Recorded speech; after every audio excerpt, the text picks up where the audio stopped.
In this dark comedy, the crotchety Willie T. Stokes and his partner reunite once a year for a holiday con. Posing as a mall Santa and his elf, they rip off shopping outlets on Christmas Eve. This year, however, Willie is falling apart. He's depressed and alcoholic, and his erratic behavior draws the suspicion of a mall security officer. But when befriending a small boy brings out his kinder side, Willie begins to wonder if there's still some hope for him. Welcome to another feature presentation of Midnight Double Feature, and on this episode, we'll be covering 2003's Bad Santa, directed by Terry Zwigoff.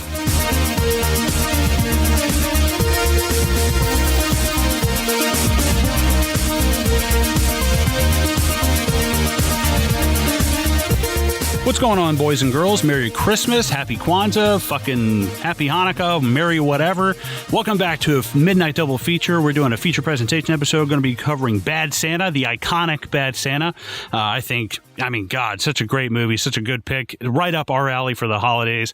Guys, thanks so much for joining us. I'm one of your hosts, Colin, here at Midnight Double Feature. As always, covering your feature presentation with me is my good friend Zoheb Ali. Zoheb, how are you, my friend? I'm good, dude. Jingle bells, Batman smells, Robin laid an egg. Merry Christmas. Merry fucking Christmas, dude.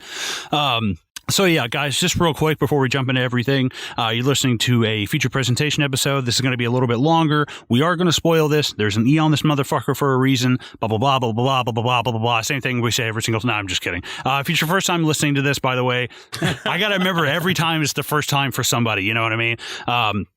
So guys, just FYI, we're going to curse, we're going to spoil things in this 2003 film that came out when I was 12 or 13, so I don't know what the fuck to tell you. So yeah, before we jump into this longer episode, this is a feature presentation. We're going to go through it sequentially. We're going to break everything down. If you like some of our shorter episodes covering the news and stuff like that, that's going to be hosted by our other co-host, Matt Vella, and also Zoheb. They do the the upcoming attractions episodes where, you know, they kind of do news. You guys just dropped a big one where you guys talked about fucking Ghostbusters and Star Wars and a bunch of shit. I think that's going to be a really good episode. I haven't had the chance to listen to it yet because I don't listen to episodes I'm not on. But no, I'm just kidding. What a douchebag. Fucking savage bastard. Dude, that episode, okay, so the episode before that, for upcoming attractions, we dropped it and we were like, oh, there's not that much content on it. And then literally like a day later, 3 fucking massive trailers dropped. It was like Black Widow and 007 and Ghostbusters Afterlife. And I'm just like, are you fucking kidding me right now? Are you kidding me, Hollywood? Do you know our release schedule? But yeah, that's a massive episode. And we also cover the new Star Wars film, Rise of Skywalker, on that film too, on that podcast. Hell yeah, dude. I'm honestly pumped for Ghostbusters. Anybody who knows me and knows I'm a huge Ghostbusters fan. I've had like a script idea that I think I messaged everybody in Midnight Double. I was like, dude, think of Ghostbusters in the future, blah, blah, blah. And I had this huge pitch idea and shit for Ghostbusters, but I'm a huge fan. I like that they're kind of getting back. I didn't see the new one. Honestly, I was like, man, it looks like Disney's Haunted Mansion. Fuck Ghostbusters. I'm really not that interested. Yeah, I'm just not that interested in it. I think I just didn't look like it really hit the comedy and shit that I liked before, but that's neither here nor there. We're talking about Bad Santa on this episode. Guys, again, we're going to be spoiling it, going through this sequentially, covering this movie from 2003, so get the fuck out if you don't want to hear it spoiled. And honestly, if you're coming to a Bad Santa podcast and you're like, they're cursing, like, get the fuck out of here, man. Like, there's no way. This movie's... Eat my dick. Right. Fucking suck these fucking jolly balls and get the fuck out of here. But no. So yeah, we had a couple ideas on the board for doing a holiday episode. I'm not a big Christmas movie guy. I'm just really not. There's really not a lot of them that, you know, I like watching It's a Wonderful Life. I like a few of them. I love Home Alone, but I don't like just the feel-goody Christmas kind of bullshit. I really like something that's got like a storyline to it, you know, something that's centered around like something like Die Hard, something like Home Alone, something like Lethal Weapon, which I consider those kind of Christmas movies. You know, it's not... Yeah, I like stuff like Miracle on 34th Street. Okay, you know, it's all right. Something like A Christmas Story or Christmas Vacation, but I like a little cynicism with my Christmas holiday, and this was just like right up my alley. But before I jump into my thoughts, Zoheb, tell me your thoughts on this movie. You know, when you first saw them. You know, just kind of give me your opening impressions here. Yeah, man, this movie, I was 10 when this movie came out, so I definitely didn't watch it as a 10-year-old, but I was in, I think, 5th grade, and I remember a friend at school, like, telling me about this movie, and he's just like describing the scene where the mom walks up with the kid, and they're at the shopping center, and he's eating his lunch, and then like out of nowhere, the kid, like my friend, all right, 5th grade, just starts shouting in the middle of the playground, "I'm on my fucking lunch break, okay?" And I'm just like, dude, what are you doing? I'm just like, hey, you want to cool this shit down, man? Fucking teachers are hearing us and shit. And then, I didn't watch it because obviously I couldn't. And I can't remember the first time I saw this. Like, I can't remember the first time that actually, I actually sat down and watched this, but it definitely was a while ago. And I fucking loved it. And I'll tell you why. This movie is The Grinch for adults. Like, hell yeah. The story, where it starts, where the main character starts and where he ends. And, he's taught like love and compassion and blah, blah, blah. All the Christmassy values that we're all supposed to hold within us. That's this movie. Like, it's basically The Grinch for adults. And, growing up loving the Jim Carrey Grinch film, I mean, this was right up my alley when I became a young teenager as well. So, yeah, definitely love this damn movie. Dude. This is the first Billy Bob Thornton movie I'd ever seen, and man, is he fucking great in this film. Not just from like a comedic standpoint, like, he's got the deadpan humor, but also the dramatic turns that he's got with Thurman Merman. Like the drama stuff, especially, he fucking excels at. This actually might be my second favorite role for Billy Bob Thornton after Fargo. Fargo was, dude, he's incredible in Fargo. If you haven't seen the first season of Fargo, do yourselves a favor and go check that shit out. We'll be back waiting for you guys to come back, by the way. You can stop the podcast and come back. But no, I remember Thurman Merman was a weird looking kid. I remember thinking that, and I was just like, what's wrong with this kid? Like literally when he sits down on his lap and he's like, oh, great, another fucking mongoloid. I'm just like, oh, you described him perfectly. But it's also like, this movie is so like, because obviously you have to start off with him like being this super cynical and negative person. It was so surprisingly weird to see him just like punching like, little kids and shit. I'm just like, God damn, this movie's got balls, dude. This movie's got big fucking balls. And then, on top of that, you kind of got like this little B plot. Well, it's actually the main plot, but the heist element of it as well. Like, you've got that part of it that I completely forgot about, because they're here to rob this fucking department store, make no mistake. But that's not the main sort of element of this story. Like, sure, they are robbing this department store, but it's all about the rehabilitation of Billy Bob's character. Yeah, and this isn't a movie that's like in your face comedy. The things that make it funny are just how cynical and downbeat Billy Bob Thornton's character is, and just how opposite you would expect a department store Santa to act like. Like, that is where the comedy comes into it for me, man. Like, he's just so fucking good. When we chose this movie for the podcast, it's funny, you said, you're not a big Christmas movie person, and I don't think I am either. I think we've actually already covered my favorite Christmas movie, and that's Die Hard. Like, we came out strong in our first year covering Die Hard on Christmas, and yeah, that's the movie that I always, turn to on an annual basis and just watch that movie every Christmas. Home Alone's good, and like you said, you got the classics like Christmas Story and all that shit. I mean, like, that's all good. That's all well and good. Like, this is one that I feel like gets forgotten from time to time.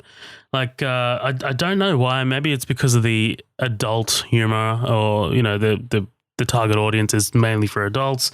Yeah, I don't know. I really watching this movie again, dude, I really, really fucking like this movie. And it's so fantastically directed. Like, some of the shots in this movie are great. Some of the transitions are great. The way that the director, Terry Zwigoff, I want to say, I've never seen any of his other movies.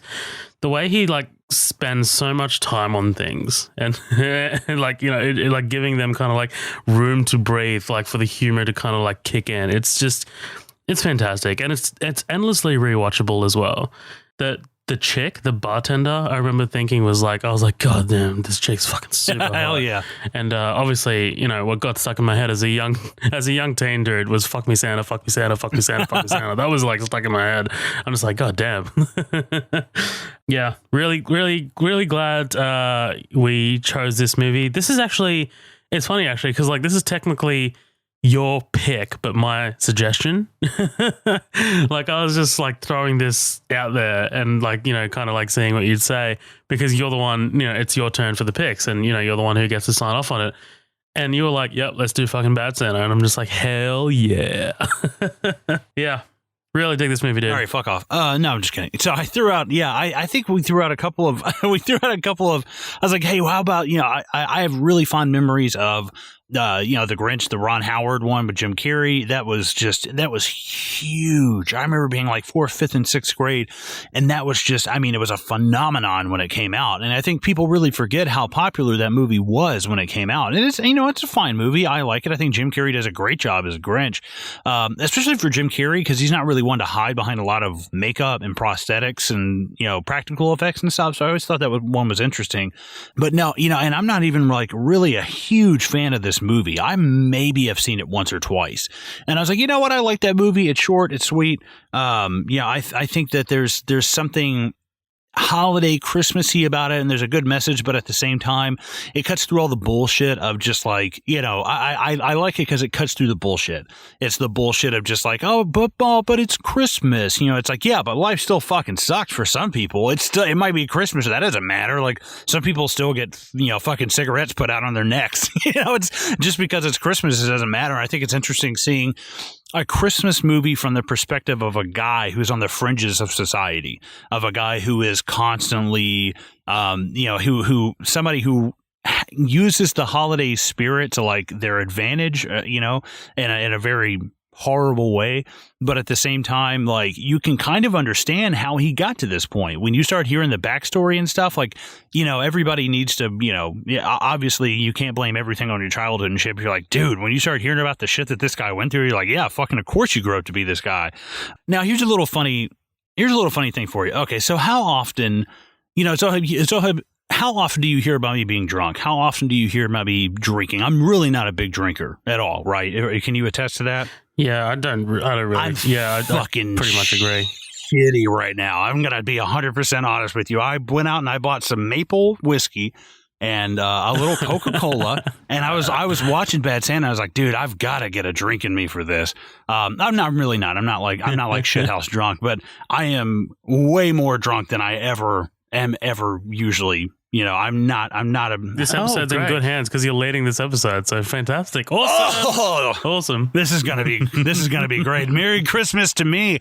No, dude, I never drink. I'm just not a big drinker. And I was like, you know what? I'm gonna make a couple of drinks. Took a shot, made a drink, and I was like, you know what? I'm gonna power through this episode, and it'll be a lot of fun. Yeah. But no, I really enjoyed this movie. I think that you know, some things are overrated, some things are underrated. I think this is right at it.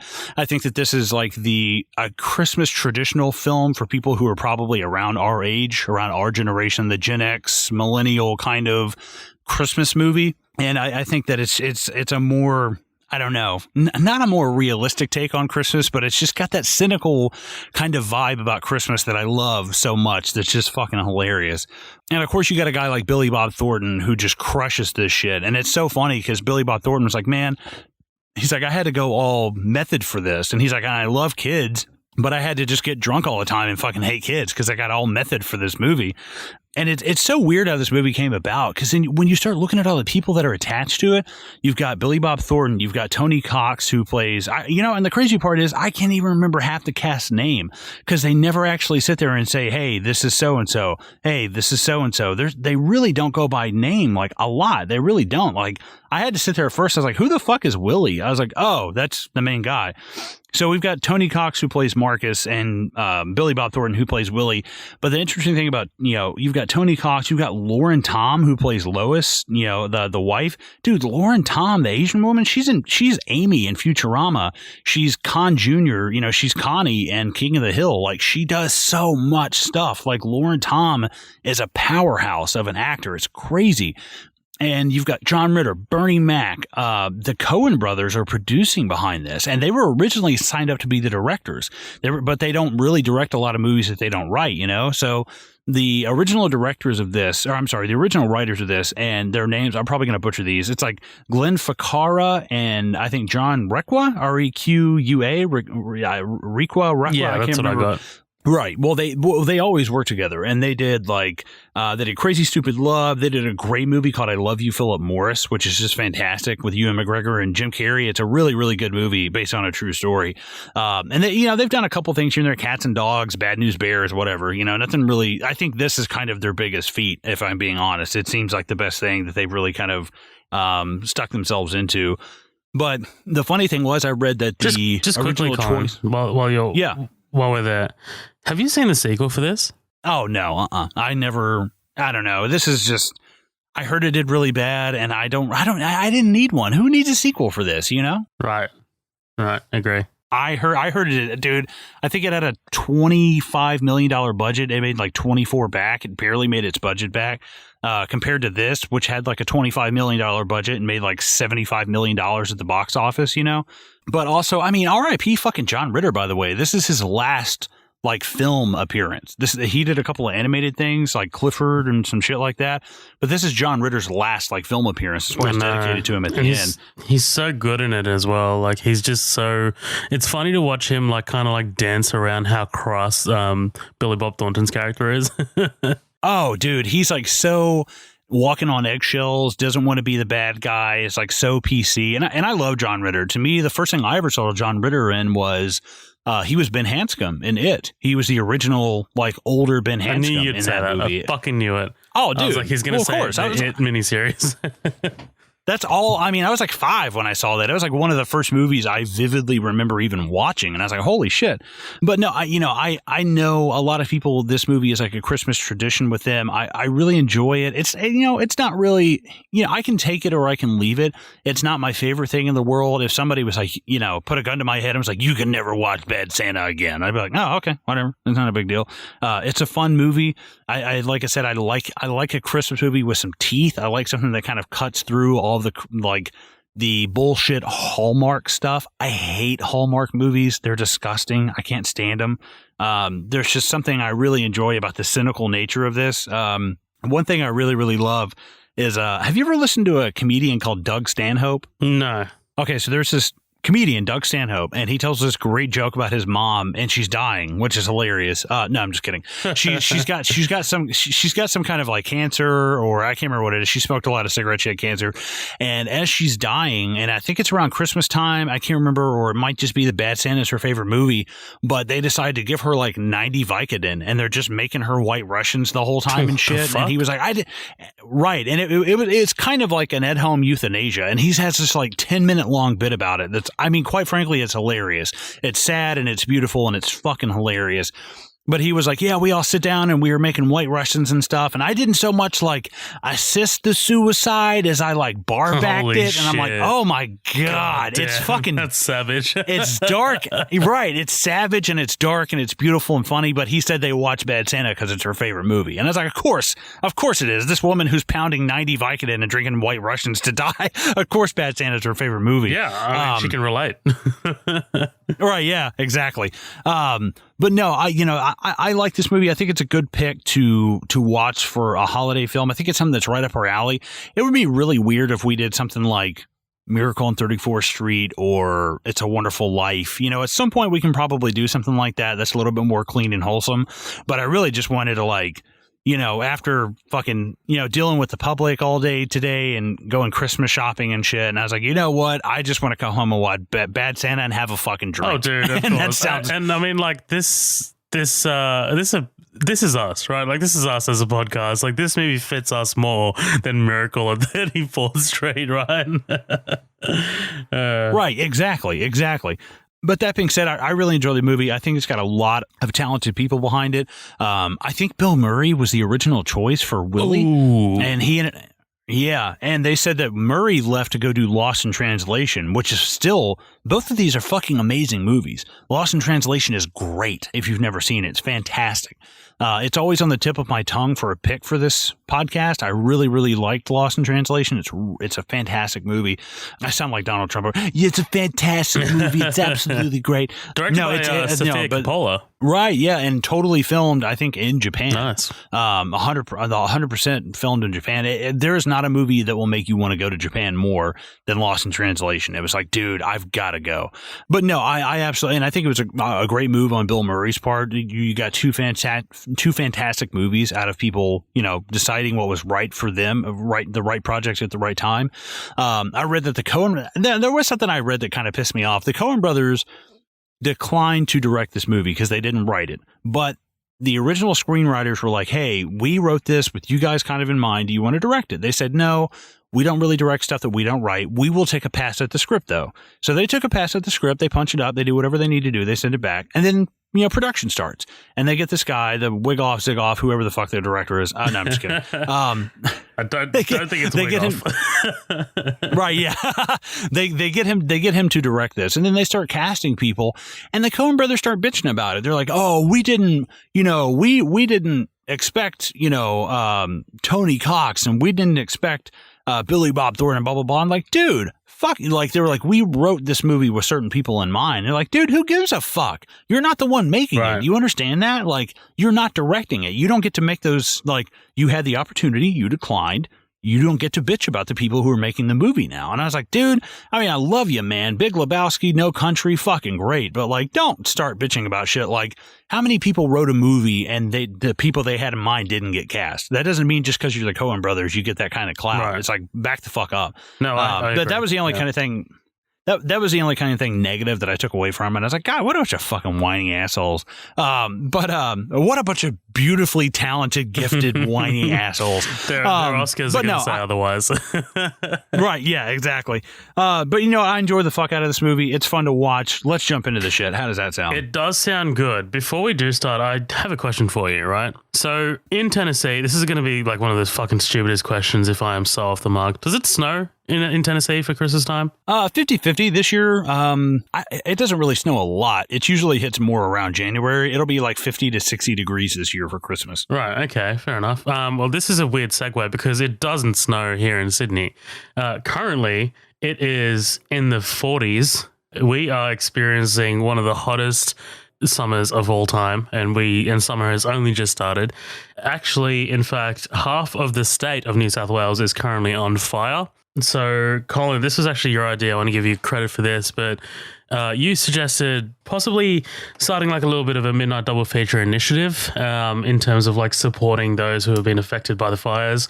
Literally just yesterday, 2 volunteer firefighters were killed. Basically, what happened is their truck, I think, rolled while they were on the way out to a fire out in a rural suburb called Buxton. I want to give them a little bit of a shout out, a little bit of respect. Jeffrey Keaton and Andrew O'Dwyer, both 32 and 36 years old respectively. A tree fell into their path and caused their vehicle to roll off the road. And basically, yeah, they died. They both had kids. They had families. And it's super tragic. And, they're volunteers, but there are actually people out there who are being paid to do this, putting their, life on the line. And literally, from what I've read, hundreds of homes have been evacuated. So what Colin has suggested, and honestly, I'm 100% on board with this, is we're going to start a donation initiative, and the charity will be not exactly a charity. It's the RFS, the Rural Fire Service of New South Wales. They are the ones that are on the ground, on the front lines, battling this shit, because this year is just absolutely insane. Like, it's a combination of, I'll give you the reasoning, right? Because remember, Colin, you asked me this, and I couldn't really give you like a full-on one straight answer.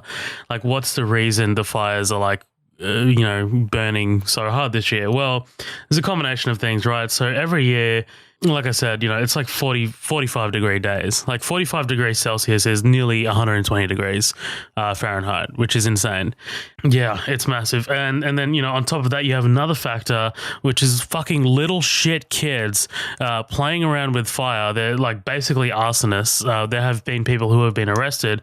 There's people throwing cigarettes out their windows. There is a total there's a total fire ban out on the entire state of New South Wales. So, you'd need a permit to start a fire.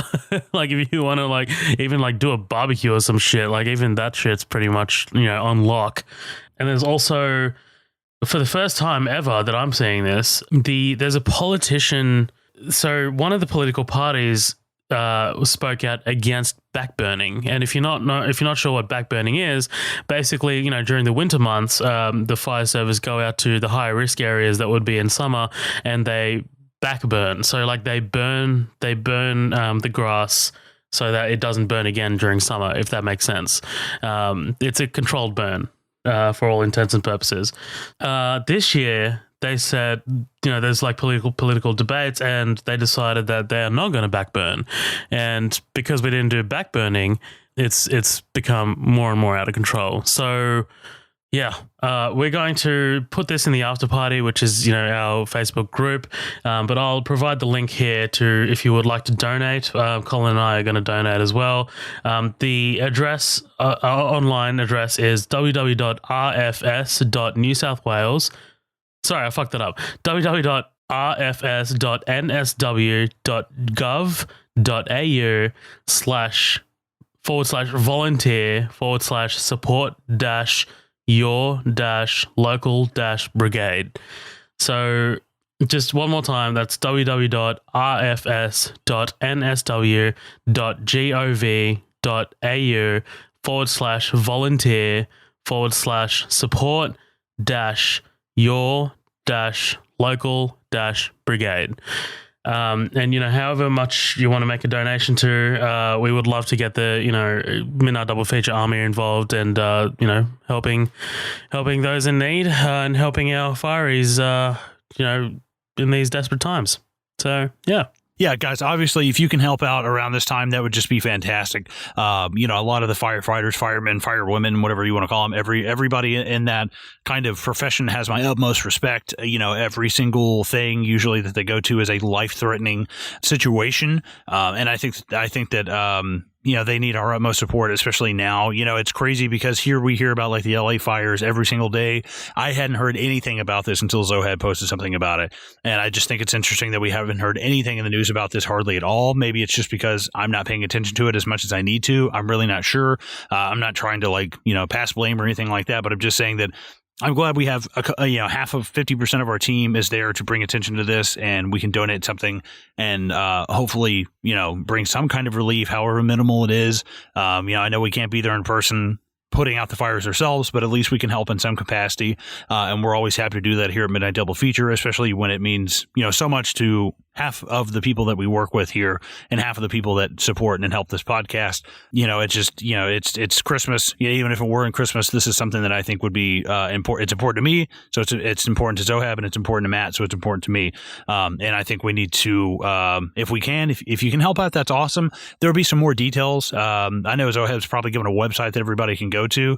If that doesn't work, maybe we can set something up. You guys can go straight through me, and maybe I can send it to them. I don't know. We can work out the details and hash it out later on after we get off the air, and maybe post some stuff through the Facebook on the after party or just through the straight Midnight Double Feature page. But if you guys have any questions, if you guys need any help with anything, don't be afraid to message Zohab or I or Matt or Danny. There's also midnightdoublefeature@gmail.com if you want to send us an email. But I think Zohab's given you guys a website that you can go to and hopefully donate there without any kind of problems at all. But with that kind of out of the way, obviously we hope everything for the better. 120 fucking degrees. I cannot imagine that. Insane. That is insane. Yeah. That absolutely insane. If you want to come crash on my couch, bring your whole family. You're always more than welcome. But on a lighter note, no, I'm just kidding. How do you bounce back from that? No, I'm just kidding. A lighter note if we're starting off with right. Bob Thornton at a bar asking for more drinks. Right. Yeah, exactly. So going from one awful situation to another. No, I'm just kidding. But seriously, guys, if you can help out, That would just be awesome. Thank you so much. And Merry fucking whatever to all of you, by the way. But no, yeah, we start off in our movie, Billy Bob Thornton, a little bit more drunk than I am now. Probably a lot more drunk, to be honest. All these nice, smiling people, just like, oh, Merry Christmas. And just this miserable fuck at the end of the bar. Hey, the first line of dialogue. Hey, can I get another drink down here? Oh, that's just great. I've gone to jail once, married twice, and had to run to Mexico for no reason at all because of Lyndon B. Johnson. If I'd known I was going to have to put up with a bunch of screaming brats, I would have pissing on my lap for 30 days straight. I would have killed myself a long time ago. Holy shit. I mean, right away, you get the fucking tone of this movie. It's like a punch in the face. I mean, and just Billy Bob Thornton's look, the gray hair, the perma 5 o'clock shadow. He's constantly smoking.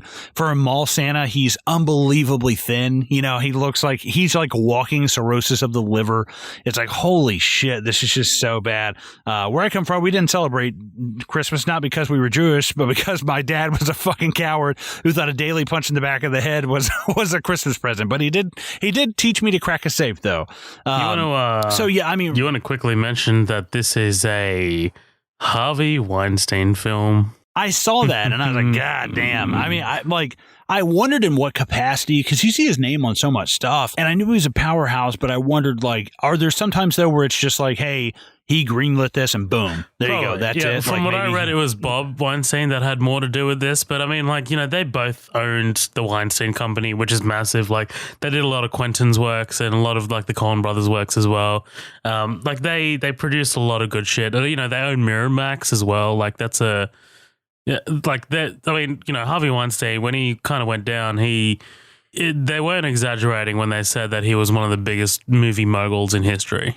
Oh, yeah. I mean, his name is on. It's kind of painful every time you see a movie and you're like, oh, God. Yeah. Every time you see it pop like up. Scream, dude. Right. Yeah. I mean, there's just so much shit. It's just, I mean, God, you could sit here and talk for hours. But what I love is all of this, him talking about this miserable fucking god awful life. He goes down this beautiful alley, just the snow falling and nobody out there and just and fucking throws up everywhere. You're like, holy shit, this guy is a train right off the bat. It's setting the tone like a kick in the nuts. And it's like, God, man, this is so fucking good, like right off the rip.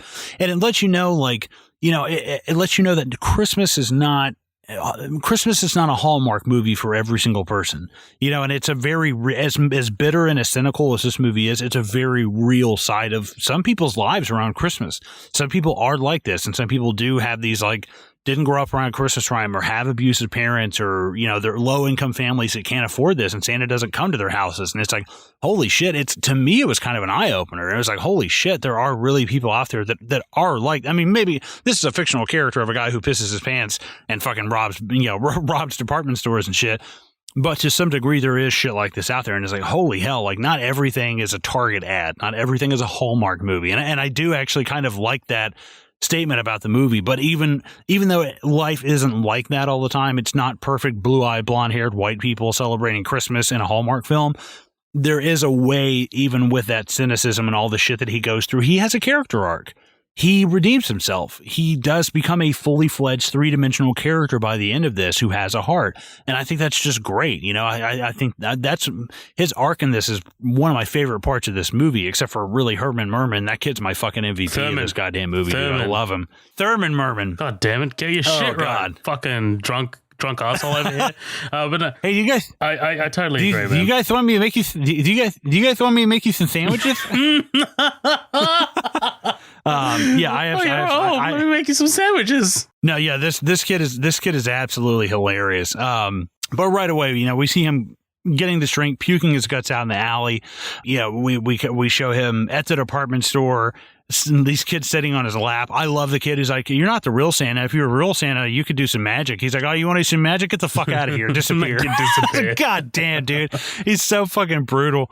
And, dude, him pissing his pants. You're like, God damn, I feel like dude. I can smell that piss. To me, again, Dude, it's like in Scary Movie 2 when she pisses the carpet and is just dabbing her feet in it the whole time. I was like, like it's so gross, man. But I really love that part because just when you think that they was setting the tone, here's the right hook to match the left hook you just got hit with. This dude pissing his pants in front of all these kids and shit. But I mean, what do you think about their scheme? I mean, just kind of jumping right into it here of what they do to rob these places. It's kind of genius. It's kind of ingenious. It's kind of ingenious, but they would get caught immediately. Like there are so many like risks. There's so many like kind of like loose ends. Like sure, it is ingenious and like, you know, you kind of have to rely on like a lot of things to go right. And like, even like, you know, as we're going to like progress through the movie, like John Ritter's character has to be a fucking moron to hire these guys. Like absolute fucking moron. Like that has to go correctly. You know, it's fun to watch though. Like it's fun to watch Tony Cox just like run towards like the alarm system and just like set it off. But I didn't know that you could push the hash button for it to stop the countdown because with our alarm here at home, like you literally have to put in the password again. No, yeah, I remember this when we were closing up the restaurant that I worked in. If you punched in the code, if something went wrong, you could just hit cancel and it would stop the code. And I remember being like, oh, where? Okay, that's like Bad Santa.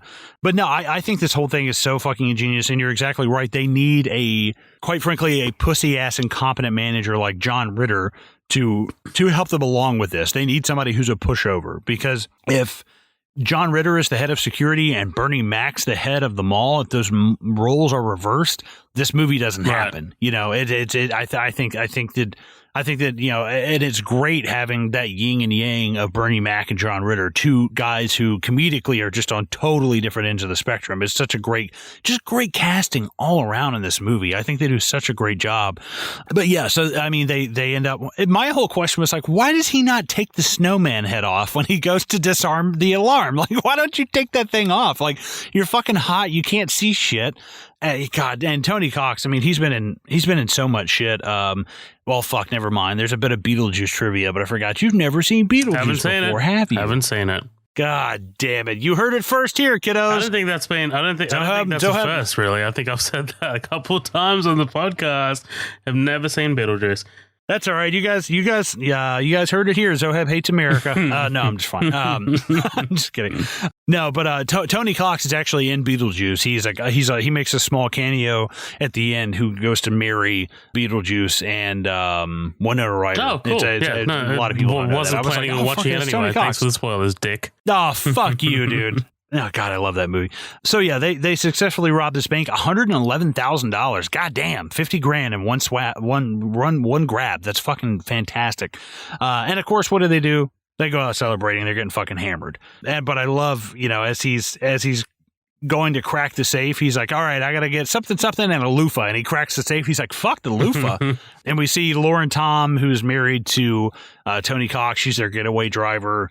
And they go celebrate the cut of him, of just the empty frame. And you're like, what the fuck is going on? And here comes Billy Bob Thornton dancing with him in the frame. He's just holding him. I was like, that's so funny. It's cute and it's funny. And it's, you know, what's funny is the whole time in this whole movie, it's the only time you see them like enjoy a moment together where they're actually laughing. And it's like, damn, you know, and you kind of feel it. You kind of feel like these guys have had some good years together.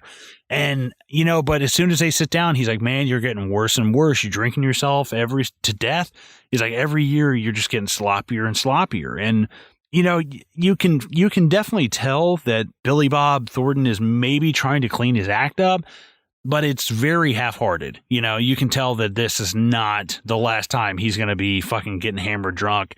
I love that. He's like, hey, let's get a couple more over here. He's like, man, no, I'm at my limit. He's like, come on, you pussy. He's like, I weigh 92 pounds, you dick. But, yeah, like tying into what you said, like he's definitely, Billy Bob Thornton's character, he's just like, he's definitely got aspirations. Like this is where he like talks about like, you know, I could start a bar on a beach, like, you know, like could quit drinking. And like I was waiting for like Tony Cox's character to say, you quit drinking of all people, like no way. But he doesn't say that. Like I was just like, huh. Okay. We kind of went past just quickly, and I hate to backtrack here, but one of the cameos in this movie, Alex Borstein, who plays Lois Griffin in Family Guy, she's right. She's like right at the start there. Yeah, dude. Oh my God, Alex Borstein. I remember when she was part of Mad TV when I was growing up. She was Mrs. Swan on Mad TV, and she did so much other shit. And then somebody was like, "Oh, that's Alex Borstein from Mad TV on Family Guy." I was like, "Oh shit!" And dude, the amount of people from Mad TV that have transferred over to Family Guy is insane. Like when you start reading about it, there was a lot of writers from Mad TV that transferred over to Family Guy, and it was right as Mad TV was ending, Family Guy took off, and it totally makes sense when you think about it. Did you ever watch? Did you ever see any Mad TV? Was that on when you were growing up? No, that was not a thing. Oh my God! Yeah, not a thing. You are now watching Mad TV. What the fuck did you just say? I have no idea. But yeah, Borstein's been like killing it apparently. Like she's been nominated for Golden Globes lately and shit, like for Marvelous Mrs. Maisel. Like that's a thing. I didn't even know she was in that. I think she's a lead. God damn, I need to watch that show. I think Mike Hilger was talking about that in the after party. I really need to watch that. Yeah. Yeah, he was. I've been slacking on some television. I finally started watching Watchmen, and I was like, this is actually pretty good. I'm like 2 episodes in. So we finally got HBO. I think we're going to try to watch like Game of Thrones and His Dark Materials and some shit like that. But yeah, so he says, hey, this is my last year. I'm done. I'm not doing this anymore. I'm on the wagon now. Hard cut to him behind a bar in Miami several months later. Well, I guess not a hard cut. This is such a clever cut, dude. This is such a clever like sequence. Like, because you know, it's all about like the misdirect, right? Like, it's all about like him, like saying like, oh, like I guess he made it, right? Like, I guess, you know, he cleaned up his act and now he's running a business, like on the beach.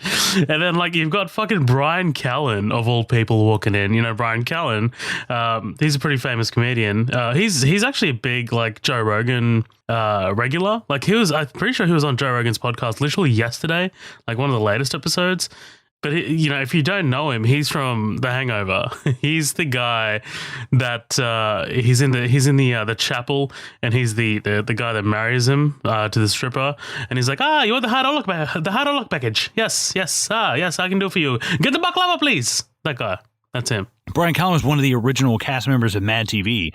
If not, like, he popped in like the second or third season, if not an original member. And I was like, dude, Alex Borstein, Brian Callen, like, that's crazy. Like, and I've always thought that if they did an LSG Media movie, Brian Callen would be a perfect Josh. I've always thought that. Nice. And it's just, they don't even really look all that much alike, but I've always thought that. Anyways, yeah, I love this transition of him chasing him from behind the bar, throwing the fucking bottle at him. Like, the funny part is him throwing him over the bar is funny enough, but that he's resisting, like he thinks he's going to stay, is just fantastic. And it's the deceptive parts of the joke that are so funny. It's great. But yeah, since he's, I'm sorry, hold on. Let me take a sip of this whiskey and Coke really quick. Oh my God. I hate that it's afternoon right now, like early afternoon right now for us. It's 5 o'clock somewhere. No, I'm just kidding. Guys, I never drink. It's the holidays. Eat my ass. I don't care. No, I'm just kidding. So, and we skipped over something as well that Tony Cox's character says when he's like, I love Billy Bob Thornton. He's like, I'm done. I'm not doing this anymore. Tony Cox is like, listen, you're going to be sitting down there miserable and you're going to you're going to do backflips when you hear my call. And the funny thing is when they cut to Billy Bob Thornton in this apartment or this house or whatever that he's in, I love that. I kind of get a Groundhog Day feel because it starts playing Christmas music and he freaks out on the alarm clock. Did you get that at all? I did actually. Yeah, no, it's funny that you picked up on that because that's exactly what I pictured. But dude, I love his and this is kind of like the first sort of like moment of this, like where he kind of like, you can see the fuse in his head, like getting shorter and shorter and shorter until he's like, with this one, like this has got the shortest fuse because this would be the most annoying thing to wake up to. But he's like, you fucking shit, fuck you, fuck you, fuck you. He's just like slamming the bottles against the wall. Like he's lost his bond, by the way, like on this hotel or apartment. Like he's destroyed half of it. And I'll tell you what I've done accidentally once, man. And I'm not sure if I've talked about it in the podcast, but I have totally accidentally drunk a beer with a cigarette in it. It is the most disgusting thing on the planet.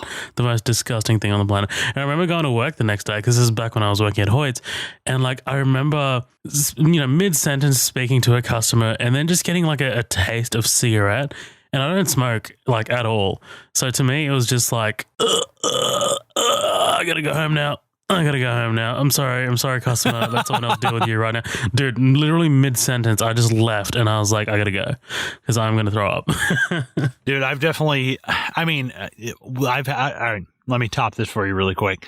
Took a sip of something, somebody was dipping and spitting their dip into the can, and I picked the can up, confusing it with mine, took a swig out of it. You know what dipping is, right? Remind me. Like chewing tobacco? Yeah, no, I've never. Where you put the dip. Oh my God. No one does that here. Like, dude, it's not a thing here. That's crazy. Oh my God. I don't live in South US. Well, it's where you put, raw tobacco. It's like shredded in your bottom lip and you spit. When you spit, it's tobacco spit. It's brown spit. A lot of people spit into a can, spit into a bottle. Well, I was drinking like a Coke and somebody had spit into a can and put it next to mine. They were identical. Picked the can up, took a swig, and it was somebody's tobacco spit. And I was just like, dude, it's just burning going down your throat. It's like, crazy. Holy shit. By the way, it's disgusting. You especially have made like retching noises in the last 3 episodes of the podcast. Have you realized this? Have you I do. I'm just like, that's man, great. The listeners just know exactly what you sound like when you retch. Oh, man. If I have 3 or 4 of these more whiskeys and Cokes, we're going to hear some more of that before the end of this episode. I love that you're drinking a whiskey and not a beer. I'm so proud of you. Oh, no, I'm not a big beer guy. Yeah, it's maple-flavored whiskey. It's maple-flavored maple-flavored moonshine whiskey with Coke Zero. I don't drink like sodas with a lot of sugar in them. I'm not a big fan of that. Dude, 100% Coke Zero for sure. Because I'm on a health kick and I know like that Coke Zero is still not as good, but still, it's all in my head. Yeah, you guys heard it here first. Our first official endorsement, Coke Zero. No, I love that shit. So yeah, we see just his apartment, Billy Bob Thornton's life. This is so and so from the collection agency. Hey, just for the people at home, by the way, I'm a debt collector. This is exactly the kind of messages that I leave people and shit at home. Oh, dude, just a little FYI. That just kind of like reminds me. We both probably have 2 of the most like looked down upon professions in the planet. Like I'm a fucking I know. We are like this debt collector. Oh, it's so bad. It's so fucking bad. No, yeah, I definitely, 100%. I like 90% of my job is waiting for someone to just hang up on you. That's all it is. But no, it cracked me up when she was like, oh, this is so-and-so with the deck. And it just cut off. Like, you know how many people I've tried to leave voicemails and the machine cuts me off before I can leave my number and shit? It's so fucking frustrating. The woman she's like, yeah, I called State Farm. They have no recollection. Like, dude, I laughed out loud. It's like, that is so fucking funny, man. Like, giving her fake shit. I love that, like, good. he brings his, like, this is when he brings that stripper back, right? Wait, what? Isn't this when he like brings that stripper back home, like that to the apartment? Is that not his thing? Oh no, I think we might have watched 2 different versions of this. Oh no, mine is 1 hour and mine is 1 hour and 31 minutes long. How long is yours? Oh, I don't fucking know, dude. What's 126 plus 12? 1 hour. That would be. That's roughly about the same. Yeah, one. Yeah, so you probably have like 10. Mine hard cuts to him at the apartment and him throwing the bottle, like him waking up, destroying the alarm clock, throwing the bottles, and then the answering machine goes off. So I think you might have watched the director's cut, maybe. No. Because sorry. I think we're getting our scenes messed up. Because remember he goes to the strip joint, and then he comes back with the stripper. Man. Mine is literally Did we watch the right movie? Yeah. Mine's like he goes and watches the girls at the pervert watches these girls at the volleyball court, and then it cuts to him outside the apartment, him waking up. Him like watching the fucking girls play volleyball. Have you beer in hand, ice cream in hand, legs crossed? Yeah. He's fucking looks the legs crossed is the creepiest part about it. I don't know what it is. But no, mine just goes straight into him. He gets the voicemail from Tony Cox, and he's like, hey, it's time again.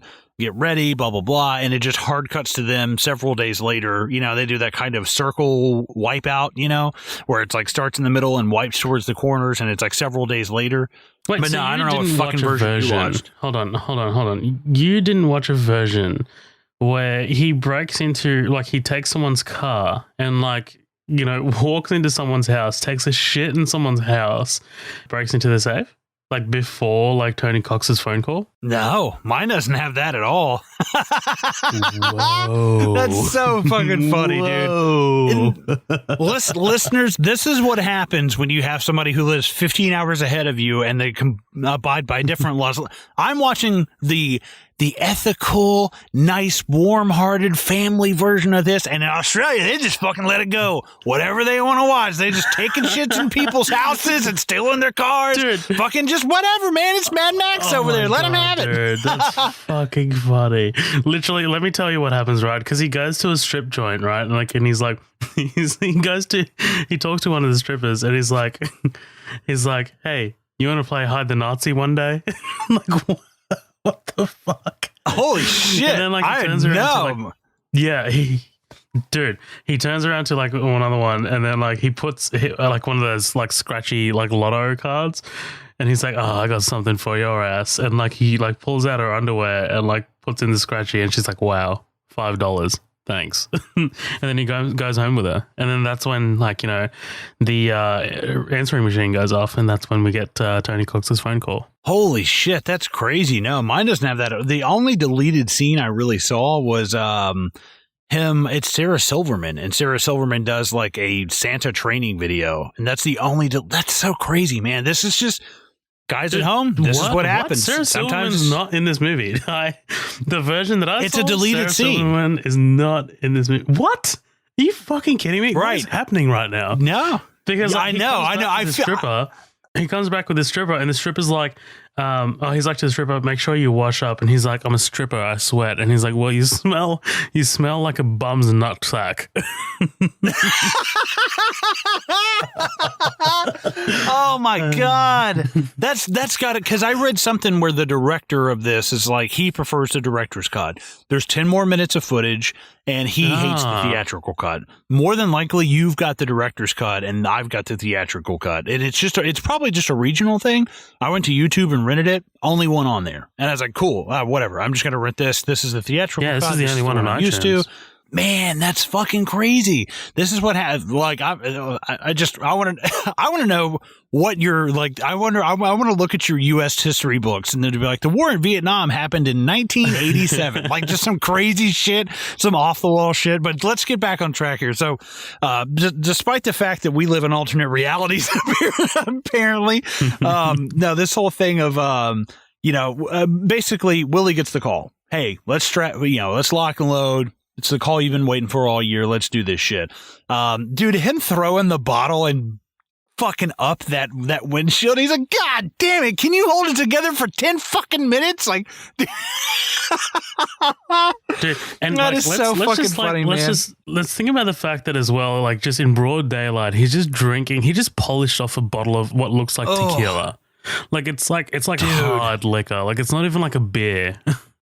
It makes me sick, man. Because even I can take a shot of something. I can drink. I don't drink a lot. I got pretty drunk on Thanksgiving. I was drinking a margarita tequila kind of thing. A couple of shots of tequila. That's fun and all. Blah blah blah. But it's 11 a.m. walking into a department store and you're drinking bottom shelf fucking tequila or something some Four Roses Fighting Cock cheap ass just whiskey tequila shit. Oh my God, that's so disgusting, man. But it's fantastic. And what I really love is when we go inside the store and we see John Ritter firing this mall Santa. The mall Santa that they're firing. I'm a huge Frasier fan. I love that show. I watch it. Literally probably every day just to throw it on in the background. Yeah. I might put it on before I go to the gym. I watch it at night going to bed. This guy is Kenny and he's the station manager in Frasier and he's on there for several seasons and he's fucking hilarious. I love Kenny on that show. But he's what do you say? Can they even really play the guitar? That shit is so fucking that really matters. Well, yeah, and dude, this chick that he stares at as she walks off, I'm like, can you blame him? I can't blame him, dude. Can you blame him, Did you see that ass? No. Did you see that ass? She's fucking, oh my God. It's this movie's made in 03. It's 2020. She's probably still slamming hot. She's not dead, but she's still probably slamming hot. But I love that they're talking about, oh yeah, we can't wait to see you guys. This is great. Blah blah blah. We're gonna check out your performance. He's like, oh, my performance. What the fuck are you talking about? You talking about you say there's something wrong with my? You think there's something wrong with my gear? But he's like, listen. He talks about his fuck stick. Oh, dude, I love John. I'm sorry, your gear? Like, it's so great, his reaction to stuff. You have literally the most PC, non-offensive guy in the world with, one guy who could not give a fuck about anything. It's just, oh my God. And to see Tony Cox try and recoup this, he's like, it's a joke. And, an adult joke between adults, you know what I mean? It's just a joke. And he's trying so hard to because John Ritter's kind of oblivious, he's trying to just pave it over and just kind of get to it's just a joke, man. Don't worry about it. But as oblivious as John Ritter is, you can tell that he's not a complete idiot. And I wonder, have you ever seen Sling Blade? No. Oh man, it's really, really good. John Ritter's in that. And I wonder if that was a throwback, if it was hey, I'm just curious. I wonder if that was why John Ritter was in this at all. I'm not 100% sure. That could just be a guess. But it is kind of weird seeing John Ritter play, because I think in Sling Blade, I think he's gay. He's a very sensitive kind of, I don't want to offend anybody, I think. I haven't seen that movie in a long time, but I think he plays a somewhat similar character. He's a manager of a store or something like that. I can't quite remember. But yeah, after this, we're introduced to another R.I.P. fucking Bernie Mac, man. Oh my God, dude. This movie, it's like we're walking down a hallway of ghosts. It's so tragic because I loved me some Bernie Mac, man. Seriously, Friday was the first movie I saw him in, and then he was the best part of that first Transformers movie. But he's so good in this movie, dude. He's only in it kind of briefly. I do wish he got a bit more screen time because when he's negotiating with them later with how much of a cut he gets, and he's half, and I'm just oh, I love you, dude. I love you. Dude, see, I grew up with, did you ever watch the Bernie Mac show? Oh, yeah. Late 90s, early 2000s? Yeah, bits and pieces, yeah. Oh, dude. I love, because they would do that he would break the fourth wall, and he would sit there and talk. He's like, oh, Lord, America. And he would, the way he would break that fourth wall was so good, and just about growing up with these kids, and he didn't, because I think they were his nieces and nephews, and he was trying to raise or something like that. But I watched the fuck out of that show growing up, and now that I think about it, he was actually one of the first black entertainers I really watched, except for Cosby, which we don't really talk about anymore. Bernie Mac show is one of the first shows. I'd watch Cosby or Martin Lawrence's show or the Bernie Mac show. I'd always watch stuff like that. Because we didn't have cable growing up, but the Bernie Mac show was fucking hilarious. He had that nerdy little nephew Jordan with the glasses and shit. It was oh my God. Damn, that makes me want to go back and watch the Bernie Mac show now. So yeah, basically he's just filling in Bernie Mac. He's listen, I'm kind of weary of these guys. He's talking about his fuck stick, and basically Bernie Mac is chief of security in this. But it's so funny seeing the contrast between John Ritter, who's there is an adult world and a child's world, and that's okay. Everything he says, he immediately is I'm no censor. I'm not here to tell anybody this. I'm not here to tell and Bernie Mac's just and he's always eating oranges. It's what the fuck is going on? It's the contrast between the two of them. It's just so weird. And, but he's got thin fingers, not the big, thick sausage fingers. Right. There's something fucking funny. I caught on to that because Ritter's character is one of those characters who's just he thinks he's nice, but he's really, he's nice, but he's also ignorant as well. He will just throw out things that are low key, kind of offensive, like sausage fingers. Well, yeah, and it's so funny trying to see him trying to be politically correct the entire time, and you can tell Bernie Mac's I don't give a fuck. I don't give a shit. Yeah. He's I don't care. He's like, you say midget, I don't give a fuck. He's I don't care at all. But basically, he's just letting him know, hey, listen, I don't trust these guys. I don't know what's going on. they're weirding me out. You know, I don't know exactly what these guys are about, but immediately he gets a bad feeling. And we see exactly why when we go to this next scene with him the first day on the job, and he's behind Santa's chair, like drinking Just a fifth of God knows what. Passed out. Oh, dude, that is so, I mean, Yeah. and just as time goes on, you're more, just when you think it can't get any worse, the movie somehow drops down another, and you're like, how can this possibly be any worse? You know what I mean? Yeah, no, it keeps on going. Like, it keeps on pushing the envelope, dude. Because, like, you're like, if you were, can you imagine how much stress Tony Cox's character is under? Like, if he has to, like, ensure that this guy is, like, ready for the job. Because, like, that's all he has to do. He just has to put up with these kids and then they get rich. That's literally it. Like, they've got the plan down pat, but like, no, he has to put up with these kids and not be a fucking drunk and incontinent, and we get fucking paid. Dude, it's so funny because I just got to the part where the kid sneezes chocolate like all over his face. And he's like, God damn it, kid, what is wrong with you? Sorry. That part's so fucking funny. Like, there's a sympathy there because you can see what would drive an individual like Willie to do, like, you know, he's already a miserable human being, but then all the shit that he has to deal with, you kind of sympathize with, like, the kid sneezing chocolate. It looks like somebody came up and just like shit sneezed all over his face. It's so fucking funny. But the little girl who's just like, Santa, like this, oh my God, the most adorable kid in the world. He's like, yeah, I'm fucking Santa. What do you want? It's like, oh, I want a Barbie. He's like, oh, that's great. God. Yeah, real original. He's like, that's right. Right. I think that's actually a line in the beginning of the movie. The kid's like, oh, I want a bike. And he's like, oh yeah, I never heard that one before. Next. He's like, get the fuck off me. But this is where we're introduced to fucking Herman Munster. No, I'm just kidding. we're introduced. Thurman Merman is the boy's name, dude. And like, you know, as he comes off the bus, he's cornered by Draco Malfoy, who apparently just attended a Simple Plan concert. Now let me add, it's just this isn't really Draco. Piece of shit. This isn't really okay. No. I'm just being a piece of shit.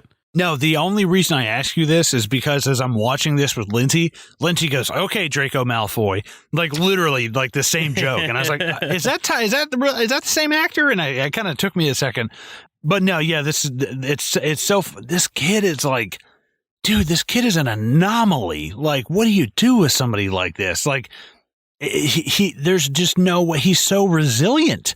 It's so odd. Like everything that's thrown at him in the movie, it just rolls off him like water. And you're like, dude, it's so fucking strange. But he's my favorite part of this movie. He's my MVP. He's absolutely hysterical. You know, just the whole, do you guys want me to make you some sandwiches? And it like, I don't know what the fuck it is about him that's so funny. And it's like Billy Bob Thornton, is everything a fucking test with you, kid? Every single thing he asks, it's just another question.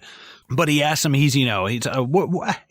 think he asked him a few questions here. He's like, are you the real Santa? Yeah, I'm the real Santa. What do you want? And just the way he stares and shit, he's like, what do you want for Christmas? A snot rag? It's so fucking funny, man. And originally what I heard is they wanted, I don't know the actor's name. It's the little kid from 2.5 Men. You know who I'm talking about with Charlie Sheen and John Cryer? Yeah. You mean the one who gets paid $1 million an episode? Yeah, I know that kid. Jesus Christ. Yeah, they originally wanted him, but I don't know what happened. They just ended up, and dude, this kid is amazing, man. Like this everything kid is down fucking to like, great, dude. So fucking great. The fucking runny nose down to like the curly blonde hair and just the chubbiness, like, but he's so selfless. He's such a sweet kid, you know. It's like you can't get mad at him. I don't know what it is. You know, he's like, you really are Santa, right? No, I'm a fucking accountant. I wear this fucking thing as a fashion statement. All right. He's like, Marcus, get this kid. Marcus, get this kid out of here. He's freaking me out. But yeah, so he kind of waits outside. We see him waiting on Marcus and Willie to get off work. You know, Willie goes to the bar. This guy, I don't even know. You know, they never say his name. I don't know what his name is in the credits. But this guy's staring at him at the bar. I'm pretty sure he's from Office Space, isn't he? Have you ever seen Office Space? He is. Ron Livingston. 100%. Okay, yep. Love that movie, dude. So fucking funny in that. He's so great. But at first I was like, what the this whole thing with this character and seeing him at the bar and staring at him, it's just like, what the fuck and it really shows you what kind of like affinity or like negativity or sexuality that people have with Santa Claus. Cause it's like the reaction that people have. It's like, was this dude molested as a kid or like, what the fuck? Do you know what I mean? Like something obviously happened to this dude with a Santa Claus, you know? I know what you mean, but like, this is absolutely an exaggeration, right? Like this can't be a situation that people get into dressed up as Santa Claus all the fucking time. Like this must be an exaggeration. Like, dude. Also, I love the way that Zwigoff kind of like shoots this. It's like it's Billy Bob Thornton's like kind of like point of view, and he's like panning all the way to the right, and we pass him, we pass the guy, and then like we come back to it.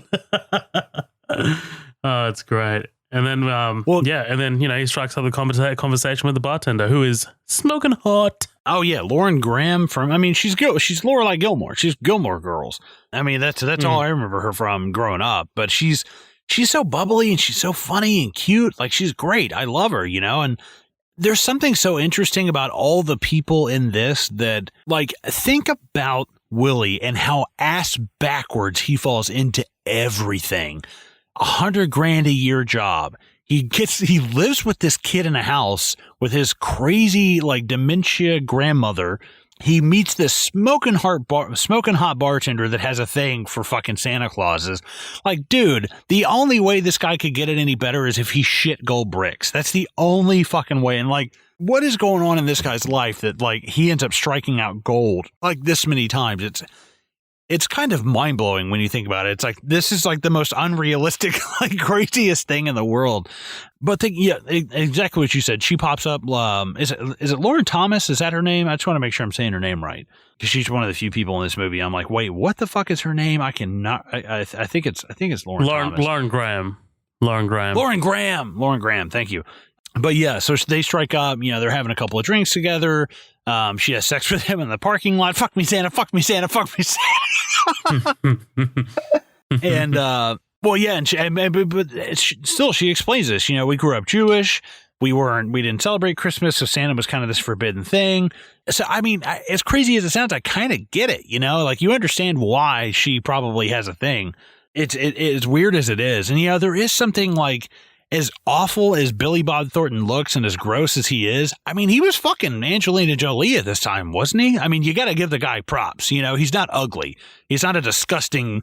I know in this movie he's this disgusting looking dude, but he's a decently handsome fellow. You can see him pulling something. You know, you can see him pulling some kind of tang, but maybe not this woman. You know what I mean? Apparently, he's like super smart as well. Like he's pretty intelligent. So I mean, like, hey, if y'all Hollywood girls like a little bit of an intellectual, then Billy Bob's the guy, apparently. Dude, there are some cringe-worthy interviews with him. Like, did you ever see, you know, because he stopped, like, acting for a while, and he was like, I'm going to go be a musician. And he had, like, the Billy Bob Thornton band. Have you ever seen these interviews with him? Not really. Like, he's not really an actor that I kind of go deep on, you know? Like, probably a little bit after Fargo, I might have, but I don't think I've seen anything like noteworthy with him, like any interviews that are noteworthy with him. Dude, it's awful. It's really hard to watch. Like it goes beyond awkward. It's unprofessional, to be completely honest. Like, and I just want to throw out a movie here, Bandits. Have you ever seen Bandits with Bruce Willis and Cate Blanchett and Billy Bob Thornton? Nah. It's amazing. It's really, really, really good. Dude, do you ever watch normal movies? Like, what the fuck? You're giving me all these like weird like titles and shit, and I'm just like, do you fucking watch normal movies, man? Like, holy shit. Let me ask you this: have you ever seen A Simple Plan with him and Bill Paxton? No. Oh my god, damn it! Like, it's such a good movie. Like $2 fucking rentals from Blockbuster that you watched as a kid. A Simple Plan. I think Carlos Freitas from Hey Do You Remember posted about it once in the after party. It's a great movie with him and Bill Paxton. I think Carlos said something like it's the most Coen brothers movie that the Coen brothers never made. It's fucking great. It's a really, really, really good movie. Bandits is another really, really, really good movie. It's a funny comedy bank heist like kind of thing. It's kind of like this. But Billy Bob Thornton was doing this thing with like music, and he was in a band, and the guy doing the interview was like, so what is it like transitioning from being a musician to being an actor to going to doing music and stuff? And Billy Bob Thornton was like, well, when I was a kid, we used to get these models and we'd build them, and it was like Dracula or Godzilla, and we kind of piece them together and glue them and paint them and put them. And dude just goes on this like, what the fuck are you talking about? And the interviewer is like, okay, Billy, what's going on here? And he goes, well, there's certain things that we asked you not to talk about before we started doing this interview, and now you're talking about them. He's like, are you talking about like your acting career? And he's like, yeah. And he's like, well, you know that's going to come up. Billy, you're an actor. What do you think's going to happen? He's like, you think I'm going to sit here and talk about your music career the whole time? He's like, you're an actor. You're in fucking, like, you wrote, directed, and starred in Sling Blade. What did you think was going to happen? And dude, he's a complete asshole in real life from what I've seen. Like, these interviews, like, dude, he looks like a prick. And like, I'll send him to you. And I strongly urge anybody in the after party to check these interviews out. It is awkward as fuck. And like, he goes on stage in Canada and just rags Canadian audiences and shit. Like, it's really bad. Dude, I lost a lot of respect for Billy Bob Thornton.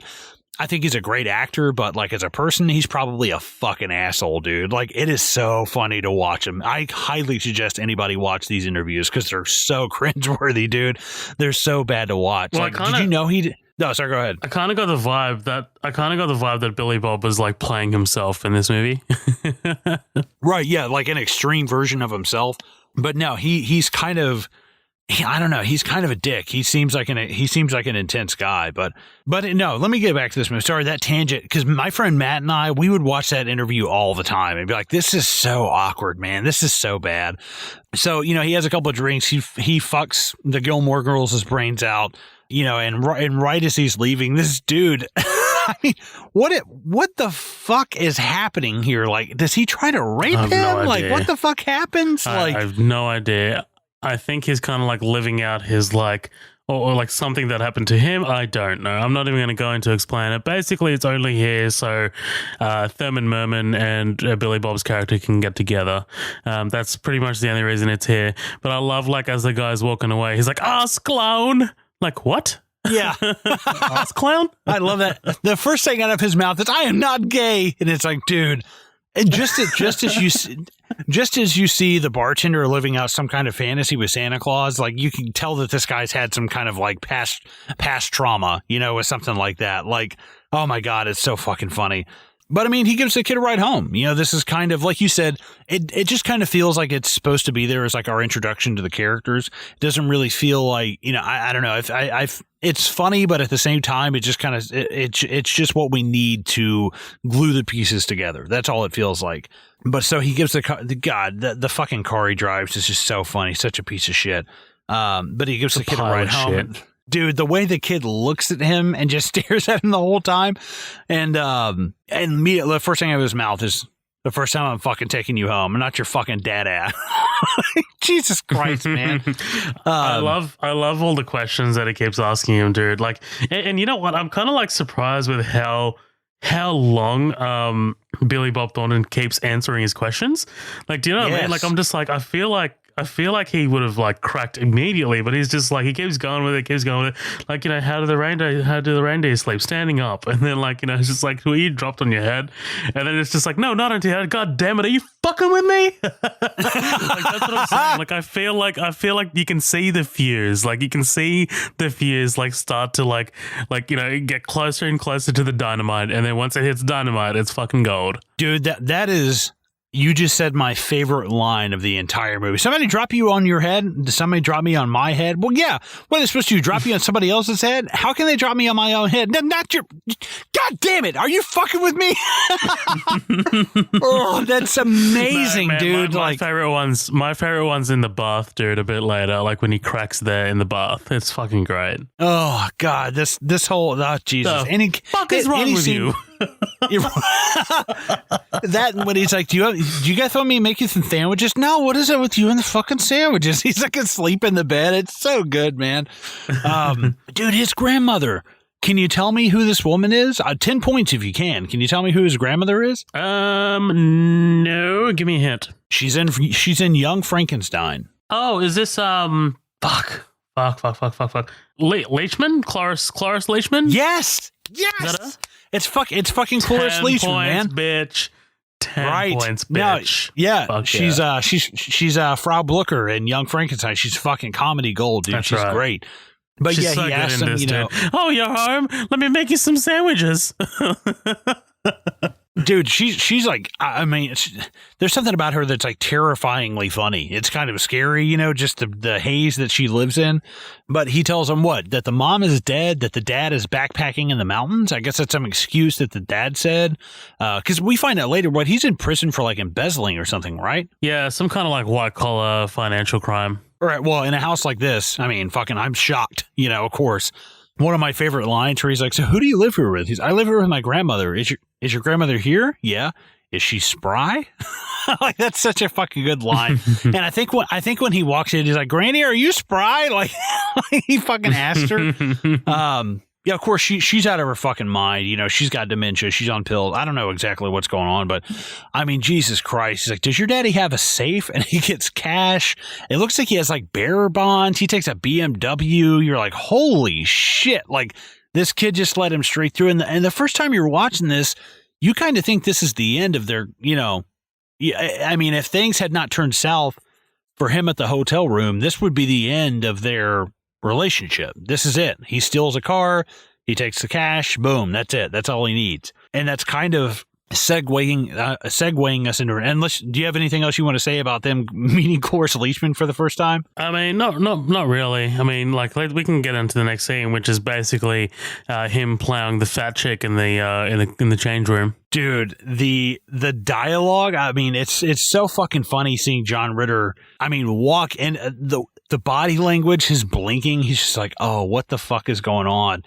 And then what does he say? It's like, you're not going to shit straight for a month, or you're not going to shit straight for a week. You're not going to shit right for a month, which means he's doing anal in there. Yeah. Yes. You're like, oh my God, dude.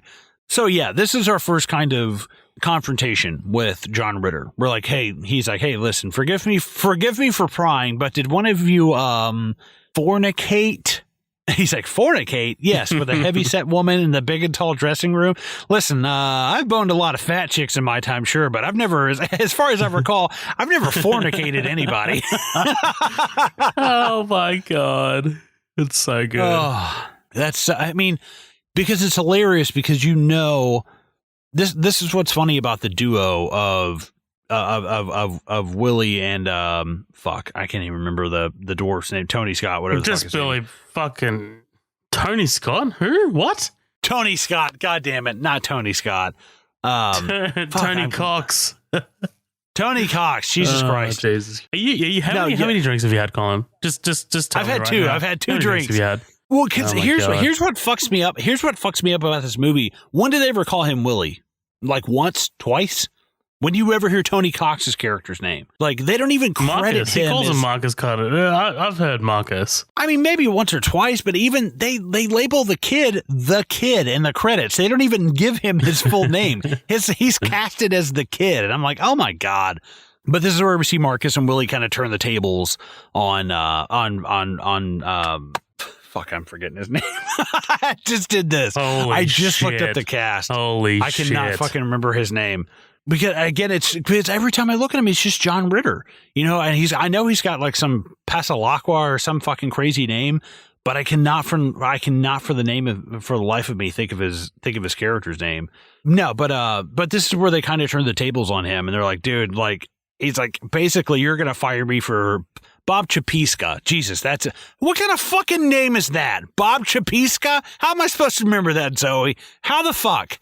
He's obviously Jewish. Oh yeah, obviously. But like we're just like, yeah, obviously. Obviously. But yeah, this is where they kind of turn the tables on him. They're like, oh, so you're going to fire him because he's black and a dwarf? And you're like, holy shit. Like, this is just, but again, they use those things that they know that he'll cower behind. That they know that he doesn't want anything like that. If this were Bernie Mac, they would be out on their ass. But because it's John Ritter, they're like, well, yeah, we can use this to our advantage. And of course, the whole thing of him just saying, I think it would just be best if we all forgot that this conversation ever happened. And there's a bit of a Tropic Thunder line in there where he's like, I have no problem with you people. He's like, you people? Like, I fucking love that line. And obviously they catch on with that. Yeah. Yeah. Oh, it's so fucking good. Let's say we forget if we ever have this guy. The audacity of Billy Bob Thornton to get up and be like, you're pathetic. Like, holy shit.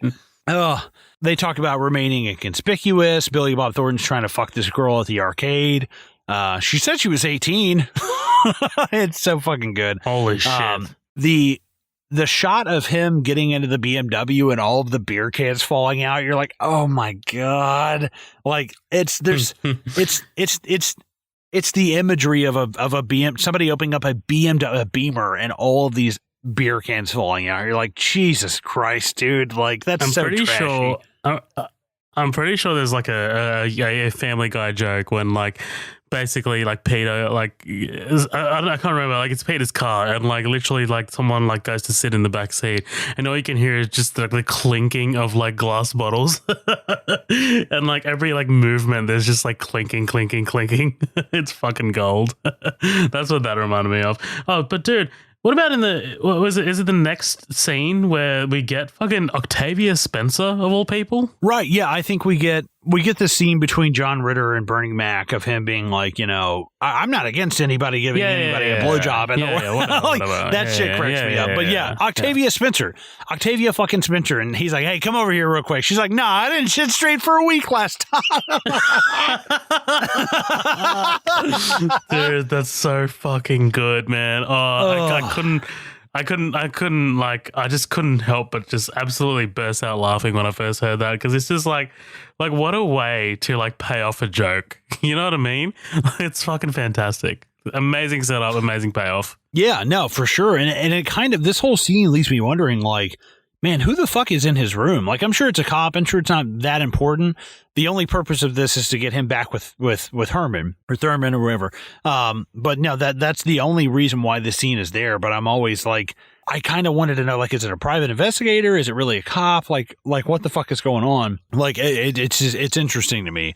But yeah, Octavia Spencer, man, who knew how big she was going to be when this movie came out? Who knew like where her career was headed? Like now didn't she just do Ma, or was it Mama? Like the past year, was it Ma? I think it was called Ma, but she's been nominated for an Oscar, dude. Like since then, like I think it was Hidden Figures she was nominated for, and The Help. The Help, that's what it is. Hell yeah, I couldn't remember what the name of the movie was. I remember her being like, "You eating shit, Miss blah blah blah." That's all I can remember. So yeah, he goes back to Thurman's. I love he's like, "Oh, Santa." He's like, "Oh, what are you doing here?" He goes, "Oh, well, I got in trouble. I was having sex with Mrs. Santa's sister." Oh, dude, his explanation, yeah, like you said, the funny part is his explanation of everything. He explains every little fucking thing he can to this kid. Like, and there's very few times where he actually snaps. But I think it's one of his few redeeming qualities because this kid just doesn't know any better. That's the plain and simple of it. This kid is not an adult. This kid does not understand how annoying he's being, and he's just being an honest little kid, and that's it. And I think that there's something, I don't know, there's something about Willie here that Willie's like, I understand that. And I think that's on a serious note. I know we've been cracking jokes all the time, blah, blah, blah. But there is something funny about Willie where he's like, he does snap and he's like, what the fuck? Is everything a test with you, kid? But he does have unbelievable patience with this kid. Like more than I would, like more than probably you would. I wouldn't have this much patience with a fucking kid. I'd be like, shut the fuck up and leave me alone. You know what I mean? No, absolutely, dude. I would have cracked pretty much immediately. Right. Now this kid is annoying. This kid is annoying as fuck. But really, I mean, literally, we get a montage of questions. It's questions going up the stairs. It's questions of him in the bathtub. It's questions of him in the bed. We fade to black, start the next morning, wake up with him questions. Hey, how are you doing? He's like, do you want some orange juice? He's like, what's in it? He's like, oranges? Like immediately expecting it's going to be like a screwdriver. Right. He's expecting it's going to be like a screwdriver or something. But yeah, this is where he shows him the advent calendar. He crawls all over. It's like, God, watch the balls, kid.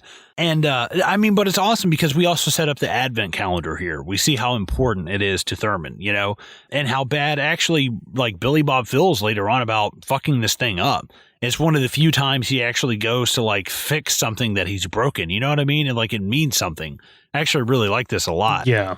No, exactly. It's the Grinch, like it's the Grinch's heart, like growing 3 sizes bigger, Absolutely. And yeah, absolutely. I fucking love this scene, but it's kind of short. We kind of cut back to, or we cut ahead to all of them at the food court. And, we see Lauren Tom writing down all of the shit that she wants. They're all eating lunch and shit. Are you serious? You shacking up with a fucking kid? And, he's talking about the grandmother ratting him out. He's like, are you fucking her? Jesus Christ. It's like, does everything about fucking with you? It's like, I love that line. What does he say? Oh, what are you, fucking Sigmund Sawed-Off Freud? He's like, oh yeah, that's so fucking funny. Your soul is so fucking good. Dude, and how fucking annoying is this woman with her child? Like, are you like? I would honestly probably have the same reaction that he does, because like, just leave me the fuck alone. Leave me the fuck alone, dude. 100%. Like, and I said that to Lindsay. I was like, you'd have to have some balls to walk up to a mall Santa cop sitting there on their lunch break, no beard, no hat. Doesn't want to be fucked with, obviously, and come up there and stick your stupid fucking head in their face and just be like, oh, what do you want for Christmas? Like, dude, yeah, wait till I'm in fucking line, man. You're an emotional fucking cripple. Your soul is dog shit. Every single fucking thing about you is ugly. I'm sorry. That's such a good line, dude. I couldn't go past it. But no, 100%, like you said, the woman comes up, like your friend in the courtyard said, fucking, do you mind letting him on my fucking lunch break? I'm not going to lie, though. The woman, she's fucking hot. I don't know what it is. I think it's the short hair. I'm not sure. I don't agree with you on this one, dude. I don't agree with you on this one. I'm going to have to, I think it's the drinks. I think it's the drinks. You got big goggles on. No, I was watching this because you know me. I have affinity for short hair, and I was like, you know what? I think obviously, besides the fact that she's a numb cunt, I was like, I would totally smash this one. I have no issues with that. And we see Lauren Tom. She's putting all of the shit on and trying. The expression she wears the whole time of just the upper lip, like the look on her face. Oh my God, it's so fucking priceless, man. She's such an asshole. But we're kind of at the halfway point here. We're pretty much there. What do you say we take a break, refill our drinks, empty our bladders? How does that sound? Oh yeah, dude, sounds great. All right, awesome. Guys, don't go anywhere. We will be right back with the second half of our coverage of Bad Santa. Don't go anywhere.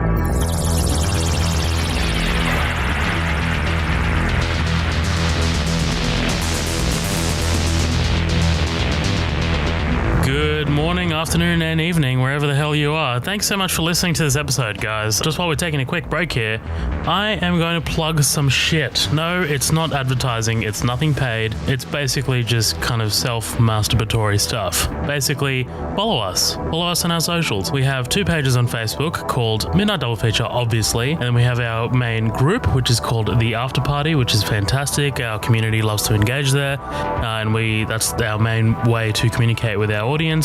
Please follow The After Party. That's a fantastic page. And please follow us on Instagram, which is at Midnight Double Feature, and Twitter, which is at MDF Pod. You can listen to us anywhere on iTunes, anywhere on Spotify, on YouTube, wherever.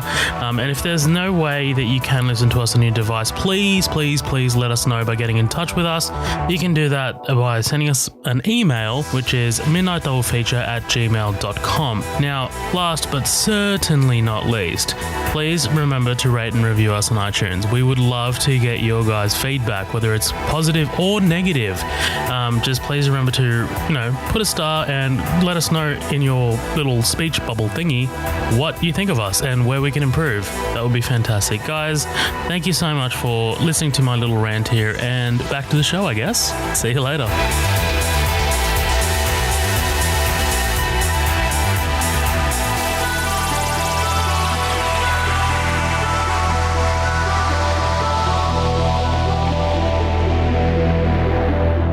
What's going on, guys? Welcome back. Coming at you with our second half of the coverage of Bad Santa. We are freshly squeezed, as we like to say, just like the oranges and Bernie Mac's orange juice. Freshly squeezed, dude. Just one thing that we haven't really picked up. This is Midnight Dog Feature's 150th episode. Oh shit! Yes, it is. Hey, how fucking about that? Right, and you know what? Like we were talking about it, we were like, should we do something big for our 150th? And I was like, no, let's just keep it to the centuries. Like, you know, let's keep it to 100, 200. But like, I'm not disappointed that Bad Santa is our 150th on Christmas as well, and because it's still such a good movie. It fucking holds up so fucking well, man. I love it. It's a great choice. Yeah. It's not bad at all. Yeah, I mean, what did I do for 150th? I got a little bit drunk. Hey, fuck it. Here we go. So, yeah, we're kind of jumping right back in here. I think we're starting with the scene where Bernie Mac catching the kid still in the video games. He fucking steals his MP3 player as like a punishment. And I love the kid walking in. It's like, pull your goddamn pants up. Oh, that's so... Hey, dude, seeing the kid shop for original Xbox games, I'm like, oh, my God. Oh, my God. That just got right in the fucking feels, you know. I'm like, I expected to see him like looking for some like Castlevania or some shit like that. But this is where we get the first kind of hint that something else is going on with Bernie Mac. He's running the plates of the B&W. He's kind of investigating Willie now and kind of seeing what's going on. But it's our first kind of inkling into that. We see him spending some time with the kid. They're playing the checkers game. Oh my God, him fucking losing it and flipping the board over. Oh, that's so fucking funny. Fuck you fucking cheater. And dude, just again, the kid want to play again? Like, dude, he just doesn't give a fuck, man. It just doesn't even faze him. Now, this guy who knocks on the door, do you recognize this guy at all? Yeah, that's Matt Walsh. So from Hangover and shit. Like, you know, it's on the corner of Get a Map and Fuck Off. Dude. That's exactly what I said to Lindsay. I was like, dude, this guy's an old school. He's in fucking Hangover. He's like a comedy titan. He's in so much stuff that you don't even realize. 100%. What the hell is the Luna Maria?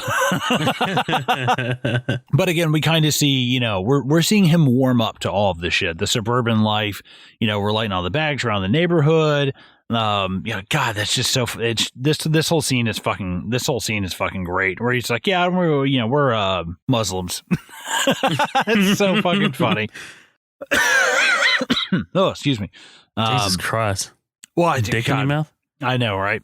Dick in a box. I got my dick in a box. Nice. We see him fucking the shit out of the bartender in the jacuzzi. Hey, it's how you get a UTI. Watch out for that shit, by the way.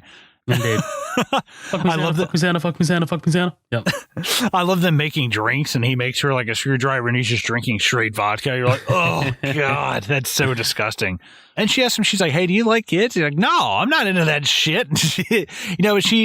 I love this. She's like, hey, I like kids. You know, you can kind of see the foundations of this life starting to form around him. He's got the kid, he's got the house, he's got the barge. Like, good you can stuff. See, the normalcy is starting to set in, but like, you know, I don't know. I think this movie hit a point where I was expecting him to just freak out and destroy everything and like lose the kid, lose the bar, like all of this shit. Like he was going to lose it all, but he kind of doesn't, you know, like he sticks with it. Like he's not running from this stuff anymore. Cause it's, I don't know. It just came to him so easily. You know, he doesn't even have to like work for it. It's fucking hilarious. It's great.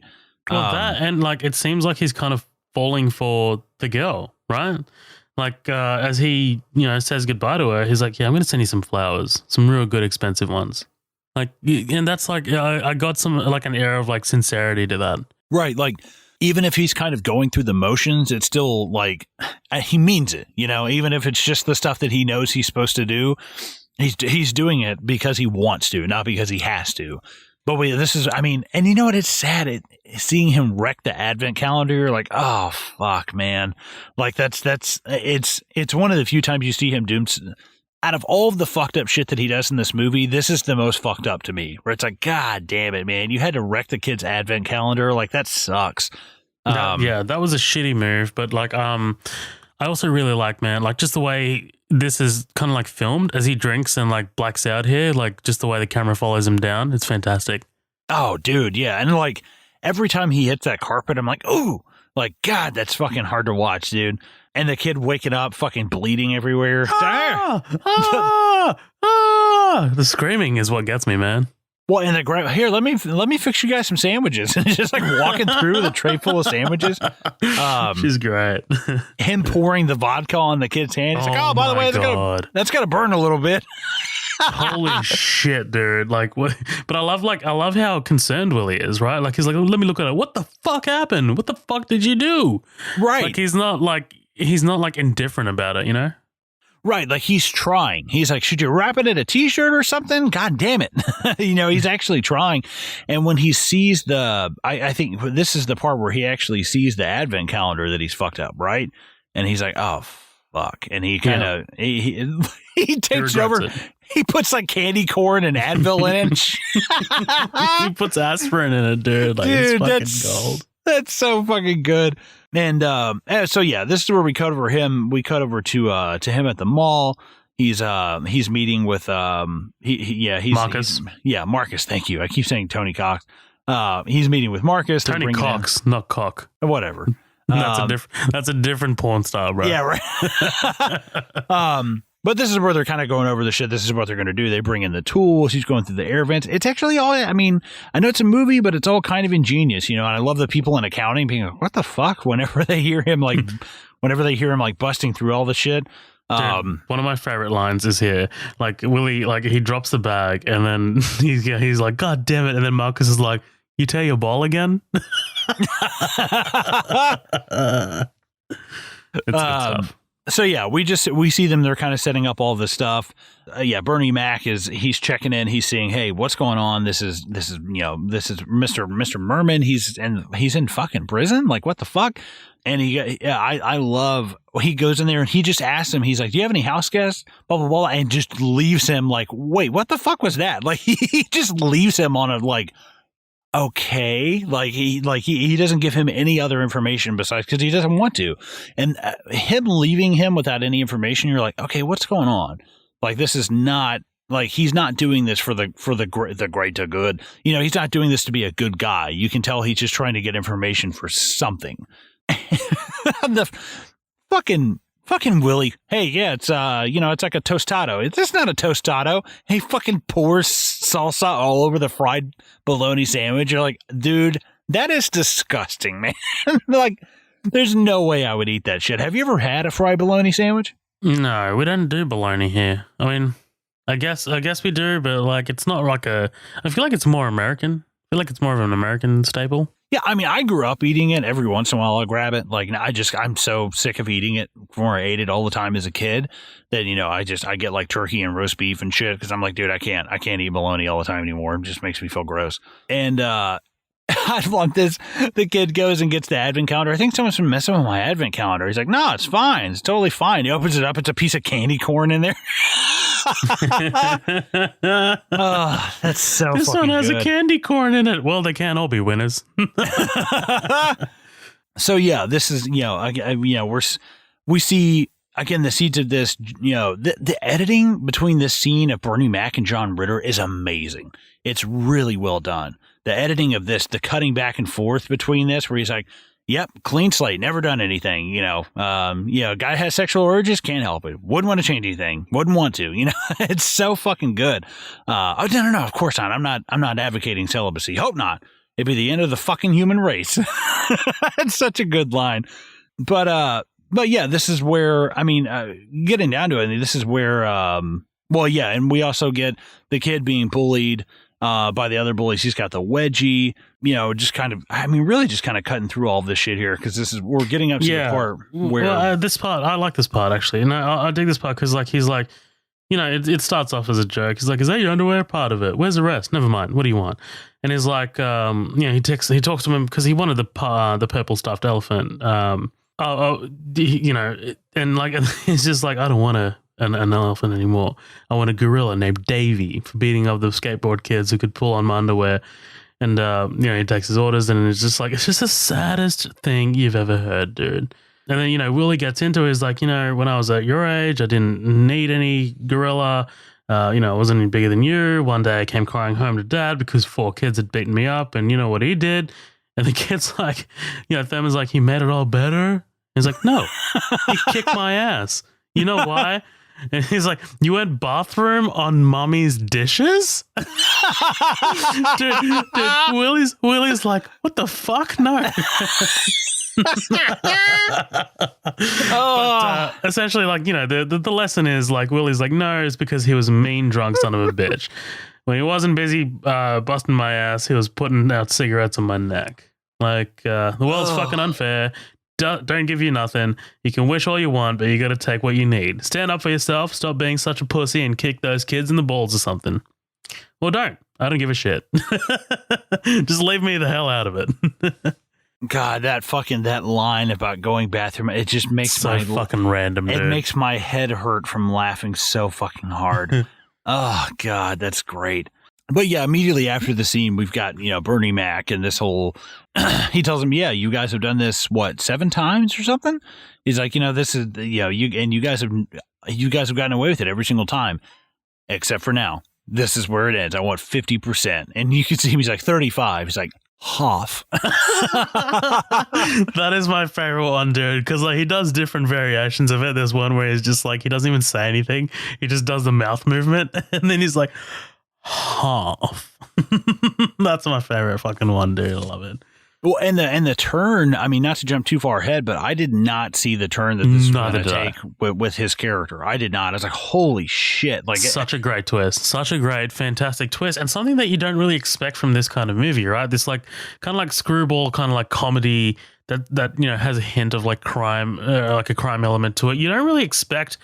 I am almost certain this is a Coen Brothers edition. Almost certain. Because it seems like a Coen Brothers thing. No, yeah, that wouldn't surprise me at all. And, honestly, if this were remade today, I could see this being Craig Robinson. That is the first person I thought of, was like Craig Robinson playing the head of security. But after all the deliberation shit, it kind of goes on a little long. I'm not going to lie. I was like, this is funny, but at the same time, it kept going. Up to 49%. I love Billy Bob Thornton. He's like, what's one more point? He's like, who cares? But yeah, this is where they agree. Hey, I'll give you guys 0.5%. I'm taking half of it, and then after that, we're done. I'm gonna go buy this ranch and be out of here.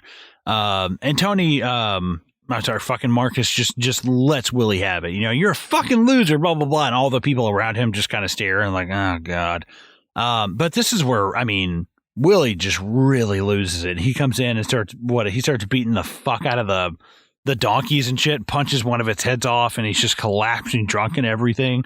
Because it just seems it's like right when everything's going right. You've got this, for lack of a better term, family. You finally got this semi-stable like life, and here comes this guy along. He's like, hey, I'm going to bust you or you're going to give me half of your shit. You're like, holy fuck, that is just insane. Like, it just totally derails everything that he wanted. But this scene between Bernie Mac and fucking Marcus is great though, and I love that shit. And he's just like, what does he say? He's like, he says something about his wife. What does he say? He's like, he's just, God damn it, I can't remember exactly what the joke is. And he's like, you gotta. Yes, you want special treatment because you're handicapped. You're all of Spain. He's like, special treatment? I'm 3 fucking foot tall. Your ass. It's a matter of physics. Oh God. I'm gonna draw you a map. Yeah, this whole scene is just fucking great, man. But yeah, I mean, it's just more comedic hijinks. We could sit here all day and fucking just swap jokes left and right. But again, a totally fucking dark moment where Willie goes to kill himself. You're like, God damn. Yeah. Ooh, tell me about this scene, man. Yeah, well, I mean, it's like Thurman walks in and, oblivious as he always is. And it's just like the way that Zwigoff? Fuck, I don't know. Whatever. Just weird director name. The way that the director shoots this, like just the way we follow the hose up. And it's just like, God damn, man, this is fucking dark. Like you knew that this movie would probably have like a hint of like a dramatic flair to it, but like you wouldn't really get like this kind of like suicide scene, right? Like he's still in his Santa suit, he's sitting in the driver's seat, just staring through the windshield, and then like the door opens and the kid walks in. He's like, Santa? And he's like, yeah. And he's like, what are you doing? Nothing. You going to work today? Not really. You're just going to sit there? Yeah, let me alone. Like, fuck. And then he's just like, and then he starts talking about like finding his dead body, right? Like he's like, kid, yeah. Later today, when the paramedics come up and bag Santa, make sure the cops get this letter. It tells all about the bad things that the fuck happened to your eye. Yeah.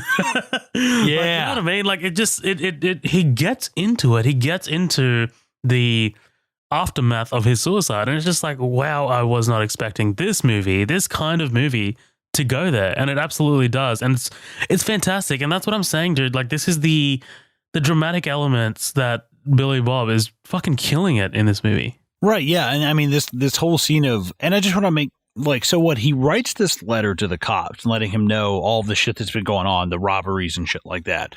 Now, does the kid just go and give it to the cops and that's why he gets busted at the end? Is that exactly what happens? I couldn't remember exactly why they got busted. I assume it's because the kid gave the cops the letter anyways, right? Yeah, well, because he says like when the cops like corner them, he says, the kid or something like that, right? Like he reacts to the kid. Right. Right, 100%. He's like, oh, fuck the kid. And then later on, he's like, yeah, if you hadn't given them that note, I'd be sitting in jail right now. But now they're treating me like I'm a fucking angel. But dude, hard cut to him beating the fuck out of Billy Joel Armstrong from Green Day. You're like, oh, this is great. Like, it's like the wish fulfillment of like what you wish you could do to a kid like that in a movie, you know? Like, I love a character. He almost reminds me of like William H. Macy and Shameless, you know? Like, just total inhibitions. No, it's good pull. Right. Well, it's just what you wish you could do in a situation like that, and just beating the fuck out of this kid, and it's great. But it's his moment of redemption. This is his like Tony Stark carrying the nuke out of Manhattan in the Avengers movie. You know, like this is him. That's fucking great. And he says, I beat the shit out of some kids today. You know, I felt like No. The way he starts that conversation, dude, he's like, I think I've turned a corner. Yes, like, right there. You know what I mean? Right, yeah. He's like, I think I turned a corner, and then immediately I beat the shit out of some kids today. Dude, no, he's like, because Marcus says to his like opening line, yeah, you fucking petites now? And he's like, no. I beat the crap out of some kids today, but, you know, for a purpose. It really made me feel good about myself. Like I did something constructive for a change, accomplished something. And Marcus, like, you know, there's a long beat, and he's like, you need many years of therapy. Many fucking years of therapy. What a great fucking conversation, dude. It's fantastic. Right, yeah, I love that. And again, moving on to the next scene of him smoking a cigarette in the gym, being like, you know, he's like, listen, oh my God, you know, I can't fight worth a shit, but I'm good in a fight because I can't feel anything. He's like, you're not a drunk, which is kind of on your side. But I mean, it's just this whole, you know, it's funny. He kicks him in the nuts. It's great, you know, blah, blah, blah. It's, you know, it's funny, but yeah, you know, it's nothing really worth like dwelling on, all of them hitting each other in the nuts and being like crippled by the end of it. And this is where we get, you know, the bartender coming over. You know, they're kind of having some drinks. They're fooling around, and dead grandma. Yeah.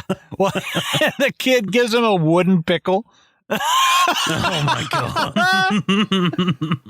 Oh, dude, I laughed my fuck because there's something so funny about her legs spread, her top's off, and he's just holding this thing between her legs. I was like, is he gonna cram that in her? Like, is he just gonna smash in her really quick? Yeah, and the kid, the whole reason his hand is cut is he was carving it for him, and he's like, why'd you paint it brown? He's like, it's not paint, it's for blood when I cut my hand making it for you. It's like, it's beautiful. Oh my, yeah. Well, and you can tell that that Willie is just like, kid, I don't know, thanks, you know? It doesn't really seem like anybody's ever gotten him anything for Christmas before. And then it kind of takes the bartender being like, that kid is really sweet to like solidify exactly, you know, hey, this is what's going on. I don't want to go past like when the kid busts into the room, like literally Billy Bob Thornton has the bartender's underwear in his mouth. That is a thing. Oh yeah. Hi Santa. Hi Santa's sister. That's fantastic. But this next scene is again another turning point because he's like, "Hey, here's my report card. Do you think I did good? Your name's Thurman Merman." dude, when he finds out his name is Thurman Merman, and then he's like, Jesus. Well, and it starts off so fucking funny, but he's like, I thought you could bring me, if I did good on my report card, you could bring me some presents because you didn't bring me any presents last year or the year before that, because I'm a dipshit loser. And it's like, oh my God. And I think that the reason why Willie has such a reaction right here is he's like, I can see the lines of what I was as a kid starting to form on this kid. It's fantastic. Yeah. At this age, like devaluing yourself and realizing that, that there's no Santa. And it's he's like, downhill.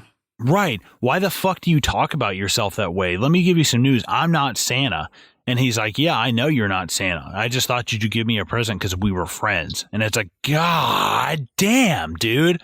Like that for a comedy film, again, this thing is balls to ball comedy with like some serious elements. The serious elements are fantastic. They're so really well done.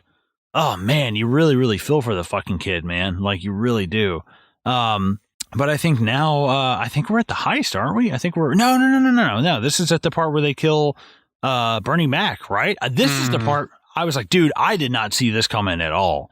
This is the part that I was like, what the fuck? Because they take, they're like, for all intents and purposes, Willie's a piece of shit. He's a drunk. He's an alcoholic. He's not going to fucking murder somebody. And it's like, hold on. Isn't this the part where Billy Bob comes in and smashes the shit? This might be another part where I think we have different stuff. Interesting. Because like I was like weirded out when you said it earlier, because like I have here, Willie stumbles over the donkey, and then he's just like, you got Bernie Mac being like, sweet juice for Jesus. Wait, is that the part where he's like punching the head off the donkey and shit like that in front of all the kids? See, my version that happens at like, let me see here. Yeah, that happens before he beats the shit out of the kid and puts himself in the garage. That happens at like the hour mark. That's interesting because I'm no longer watching the movie anymore. I'm going off the script, and the script has it much, much later. Oh, that's so weird. Yeah, right here is where, he beats the shit out of all that stuff, and then he, then that's where he goes. He loses it in front of the kids and then goes to kill himself, but then beats the fuck out of Billy Joe Armstrong from Green Day and just kind of rejuvenates himself. But yeah, so he loses it on Thurman. This is where, they kill fucking Bernie Mac. That was the twist. I was like, dude, I did not see that coming. Cause again, Willie might be a piece of shit and like a pervert and an alcoholic and just an all around fuck up, but he's not a murderer. He'll fuck himself up all day long, but that's his road to hoe. He's not going to murder you, like that's, I don't know. He might be selfish, but like he's not selfish in a way that he would steal your shit. He'll wreck his own life up. He's not going to wreck your life. And like there is at least some kind of respect in that. You know what I mean? And after they kill fucking Bernie Mac, and this is a great. It's a great scene between them. Like he's got the shake so bad from being an alcoholic, he can't get the fucking popcorn on the string. Good and God. Good God, dude! Like that.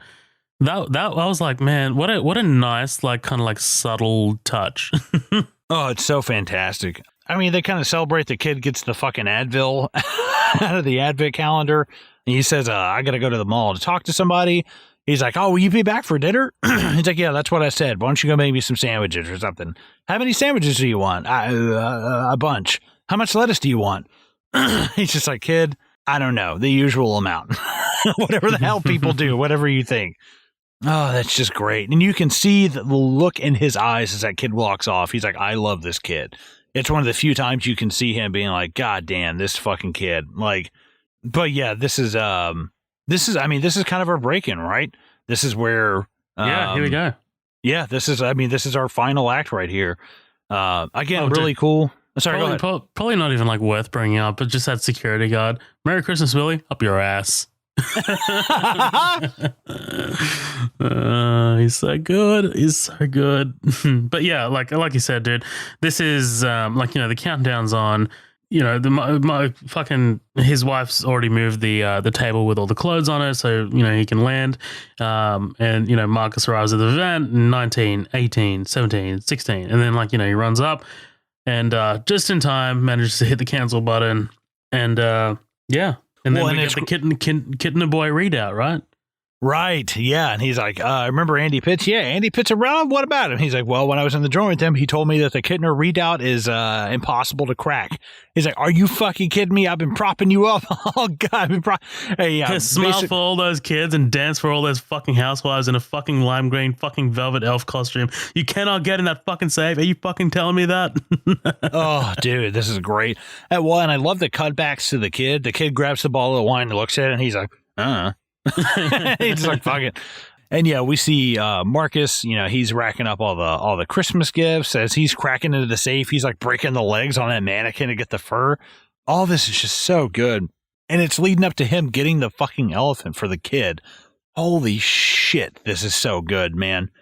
I love this. It's the ultimate moment of redemption where it's one of the few times he does something that's not destructive.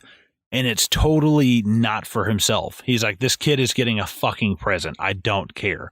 It's one of the few things he does where he doesn't have to destroy something or drink or fight somebody, where it's like, this is a non-violent kind of like a sign of affection. You know what I mean? For sure.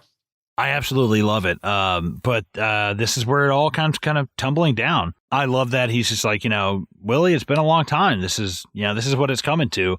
He's like, the dick's not going to like it. He's like, the dick ain't going to like, he's like, the dick's not going to want this. The dick ain't going to want nothing. What do you mean? He's like, the dick's dead. He's like, oh, that's funny. I didn't even know he was sick. That fucking line, man. I lost it at that line. Year after year, you're worse. You're less reliable. More booze, more bull, more butt sex. He's like, sure, the 3 Bs. You gotta be able to rely, Willie. Right, and it's great. But I love he starts crying. He's like, you people are monsters. And he's like, there's no, I love, there's no joy in this for me. He's like, listen, I don't care about taking me out. That I understand. All that shit that you have, and there's that wide cut to them with all of that shit that they have. He's like, yeah, you don't need any of that stuff. And like, oh man, that's what I love, is it's kind of the true meaning of Christmas. Like, he learns this. Dude, yeah.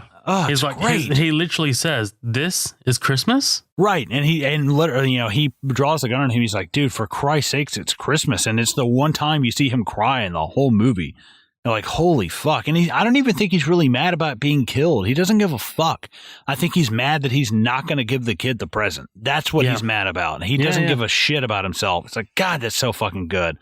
What's really interesting though is the cop with the megaphone. That's John Burnell. I know that because he hosted America's Wildest Police videos for years. Again, I don't know if you watch normal things.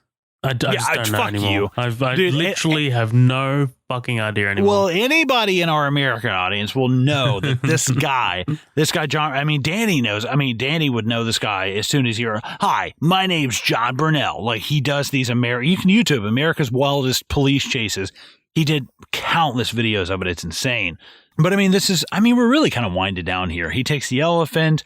They all kind of split up. He gets chased back to the suburbs and kind of gunned down in front of all these screaming kids.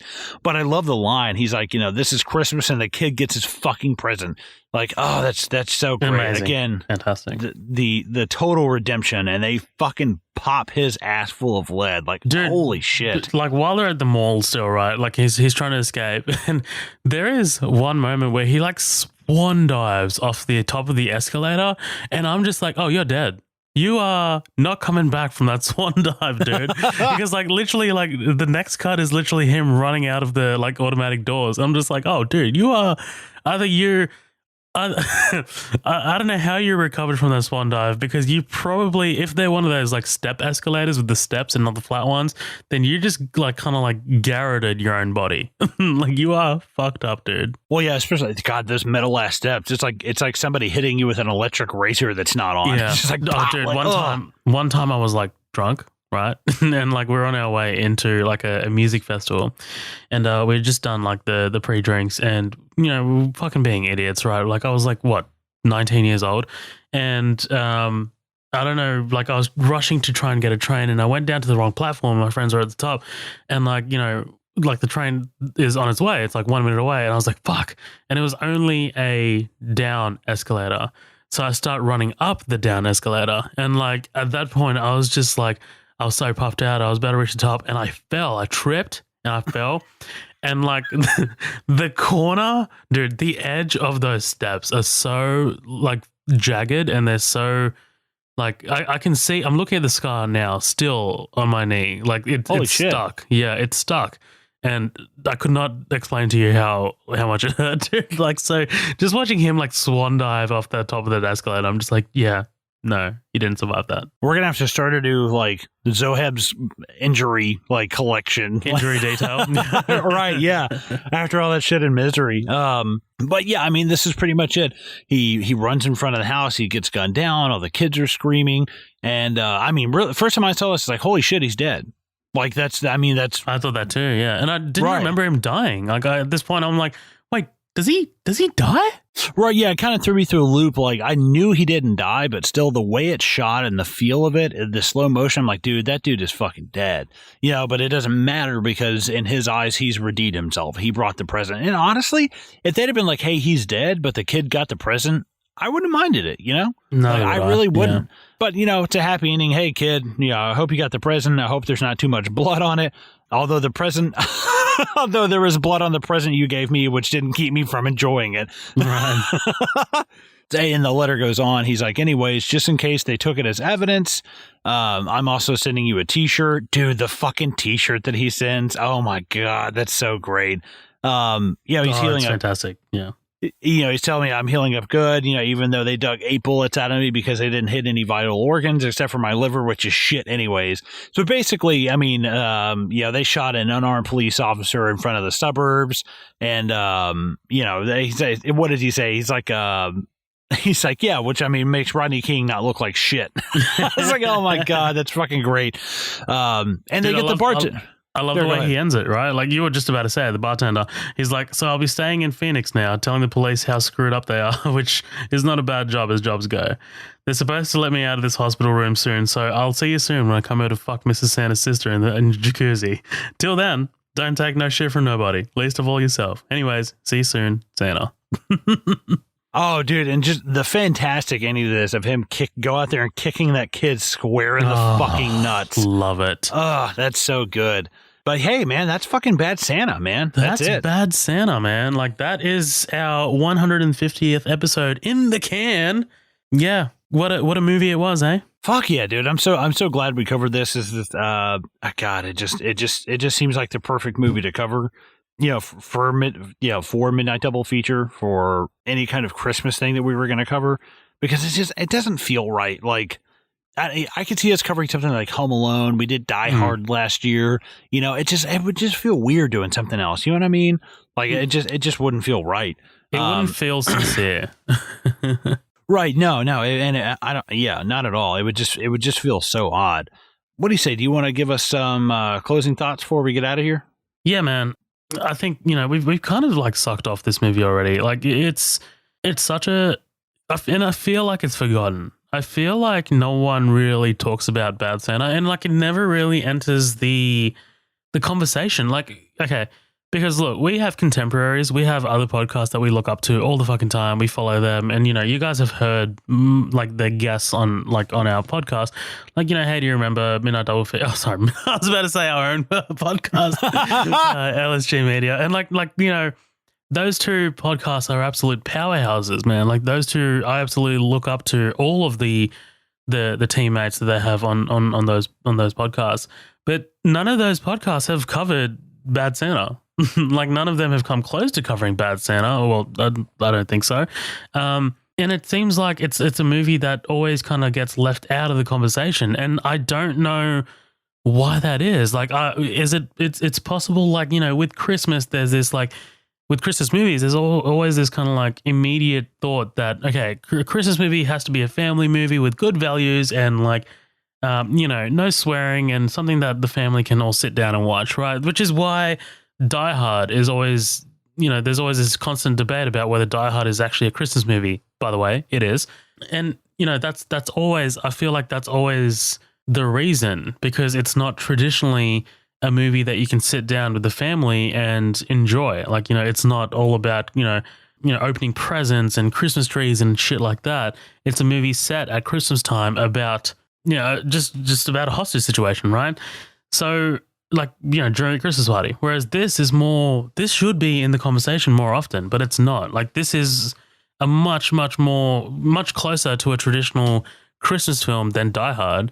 Yeah, Die Hard is the one that always has the debate. This is something that obviously, he's dressed up in a fucking Santa suit throughout the entire movie, but just the story arc that he has, right? Like, he goes from this curmudgeon-y Grinch-like character to someone who grows a heart and ends up caring for this kid. So I don't know. It's weird that like no one really talks about this, but people should, man. This is such a fantastic comedy, and it's like it's not funny in the sense that like many comedies are funny. Like, it's not like they're constantly trying to crack jokes or anything like that. The comedy comes from Billy Bob Thornton being just such a dick and being such an asshole that it's like, how is this movie going to top its previous scene? Like, how is it going to get more crass? How is it going to get more, like, how's it going to push the envelope more? But, beyond the comedy stuff, you've also got the really crazy dramatic stuff. Again, on Billy Bob Thornton's shoulders, as he, grows his heart and manages to care for this kid. It's just an endlessly enjoyable and rewatchable film, dude. Like, this is a fantastic watch all the way through. And it's nice and short, dude, coming out just under 100 minutes. Like, that is something you want to be watching and something you want to be podcasting about, because if you guys haven't noticed, we don't cover 3-hour movies on the podcast for a reason. And it's not like, it's more that we're kind of like scared to just sit down and take notes for a 3-hour movie. Like, it's more about that. But yeah, man, really, really fucking love this movie. I'd probably give it an 8, if anything, right? Probably an 8.5, close to a 9, man. I don't really have many complaints about this. What about you? Oh yeah. Same here, man. I don't love it. I don't hate it. I think that it's a good movie to watch around the holidays. It just because it breaks the traditional mold of, exactly what I've been harping on this whole episode, the Hallmark kind of, everything's wonderful and everyone has somebody to celebrate with and everybody celebrates Christmas. It's like, man, that's just not, and it just shows you what those people on the fringes kind of, kind of celebrate. And even with the fact that you can be so far gone that you think that you've hit the point of no return, but there's always a point where you can kind of turn it around. And I like that. I like the fact that, it took, what exactly I feel like that it took. You take Billy Bob Thornton, who's this unstoppable object, versus a kid who is, or unstoppable force versus this kid who is an immovable object. That the kid, there's nothing you can do to fuck that kid up. The only negative thing he says is about himself the entire time. And I think it takes somebody who has that, Billy Bob Thornton is amazingly patient with this kid because the kid is unnervingly polite and positive to Billy Bob Thornton. And I think it took someone who's just that positive to kind of crack that mold in him where he's like, man, even if the kid just is stupid, even if the kid just doesn't, know it, he just doesn't know any better. He's like, I can't fault the kid. Like, people have been treating me like shit my whole life. And here's this kid being unbelievably nice to me just because he doesn't know any better. Like, maybe I should treat him a little bit different. And I like that. I think that it just kind of opens him up to that. And you could say it's the bartender, you could say it's the house, but really it's the kid. And I think without the kid, this movie, it's nothing. This kid is like this, to me, this kid is the star of the movie. He is what drives the plot forward. And what I think is so interesting is just, like I said, the fact that, you have somebody who's been treated like shit their whole life, and all of a sudden they're stuck with this upbeat, unbelievably positive person. Eventually that's going to rub off to the point where he was ready to sacrifice himself just so the kid could get a Christmas present. And that's unbelievably sacrificial. That's unbelievably selfless. And I just think that's fantastic, seeing that kind of wake him up to be like, man, this kid, I think it hit a crossroads where the kid was like, I know you're not Santa. I just wanted you to get me something because we're friends.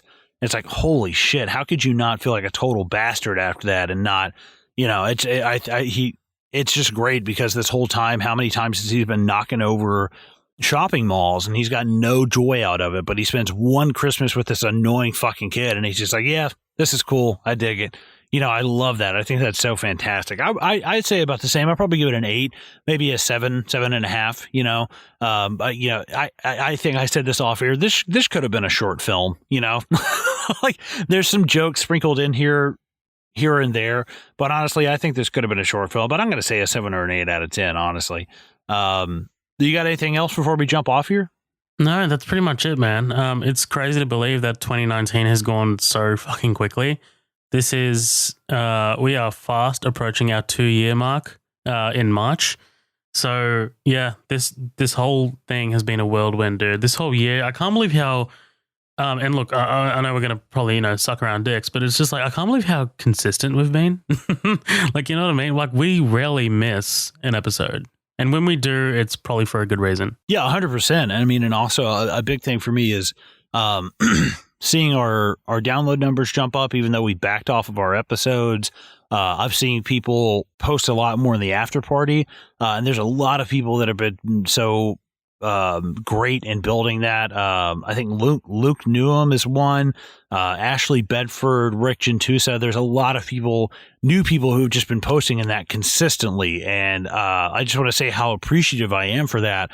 We got our first 1-star review that was fucking scathing, and it was amazing. It was beautiful. I was just like a porn star, just like just ready for that all over my face. I was at work when that happened, dude, and I kept on constantly checking my phone, and I had so much shit to do. I was so busy. And I couldn't tell you just how entertained I was. And the fact that we took something that was so negative and spun it in such a positive. It's not us, dude. Like, we didn't do that. Like, sure, you posted that in the after party, but it was our amazing community that just rallied behind us. And I was just like, man, I am so grateful. So fucking grateful. Right, 100%. And this was not somebody that we didn't know who was just like, didn't like her. This was somebody who just got their pants all pissy because because somebody disagreed with them. And it's like, dude, there's the fucking door. See ya. Bye. Yeah. And it's like, I love the community that we've built because we can disagree and we can argue about stuff. But nobody. And all your motherfuckers in the after party, you take that as a fucking lesson. Right. Yeah. You watch your fucking throats while you sleep. No, but seriously, guys, it's been a lot of fun this year. It's great building everything up. We've got a lot of big stuff coming up in the next year or so. Right. This is our. Oh, sorry, Colin. I was just about to say this is our final feature presentation episode of the year. We are trying to line up a special feature episode before the year is out. Hopefully, we can all. Because what we're trying to do is we're trying to line up 4 different fucking, schedules. Which is pretty fucking tough, especially when you have 2 countries and 2 different time zones. So before the year is out, hopefully we will get a special feature out there. But what a number to end it on, dude. 150 episodes in 2019. Really glad, really grateful, dude. Thank you so much for sticking by me. We're about to cry and hug each other right now. So if you want to leave the room, feel free. No, yeah, it's been absolutely fantastic. We've had a great year. We've had, Chris Schrader, Carlos. We've had everybody from LSU. We had Patrick Jess, Harrington Dane, Josh. on. Yeah, man. Yeah, we've had a lot of people who kind of opened up the gates for us and brought us into the community and really opened a lot of doors for us and allowed even us to meet. And it was great to be able to, even in some small way, return the favor of being like, hey, come on, let's do some guest episodes. And we always have a blast with that. But guys, we're going to jump off here. We've had a blast doing this episode. Thanks for staying in late. Thanks for listening. I cut myself Colin. Off.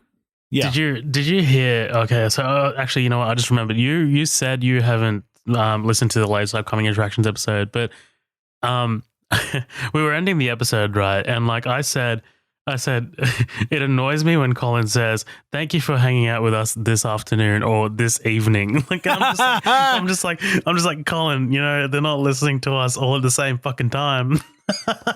Well, you know what? It's almost midnight for me, so fuck them. Yeah. No, I'm just kidding. Guys, thanks for staying late this morning, afternoon, good night. Thanks for hanging out. If you ever want to catch us, obviously we're on Facebook at Midnight Double Feature. We're on Instagram at Midnight Double Feature. There's a group connected with the Facebook page called The After Party. Everybody's invited to that. You can find us on Twitter at MDF Pod. You can shoot us an email, midnightdoublefeature@gmail.com. Always stop by, review us on iTunes. Let us know how we're doing. If you want to send a scaling 1-star review, I just have to warn you. Some people will rip your ass apart in the after party, so just be warned. And make sure it's at least warranted first. That's all I'm going to say. And as always, did I mention you can shoot us an email, midnightdoublefuture@gmail.com? I think I already said that. You did, you drunk bastard. I did, absolutely. And guys, also, we're going to be setting up something where we can send some kind of donations to help with the relief in Australia right now with the wildfires that they've got going on. If you can donate anything, that's fantastic. If you can't, it's also okay. I know it's kind of short notice, last minute that we're doing this right now. It's the holidays. It's kind of tough to just drop some random money on something. But if you can, hey, it's for an awesome cause, and hopefully we can get that over to Zohab and the boys so we can get some relief over there, whatever we can do, even though it's maybe it's not much, but hey, it's something we're trying. But yeah, we'll have more information on that as we come to it. But guys, thank you so much for listening. Thanks for hanging in with us for 150 episodes, and here's to 150 more. You guys have a merry fucking whatever, and we'll catch you next year. Goodbye.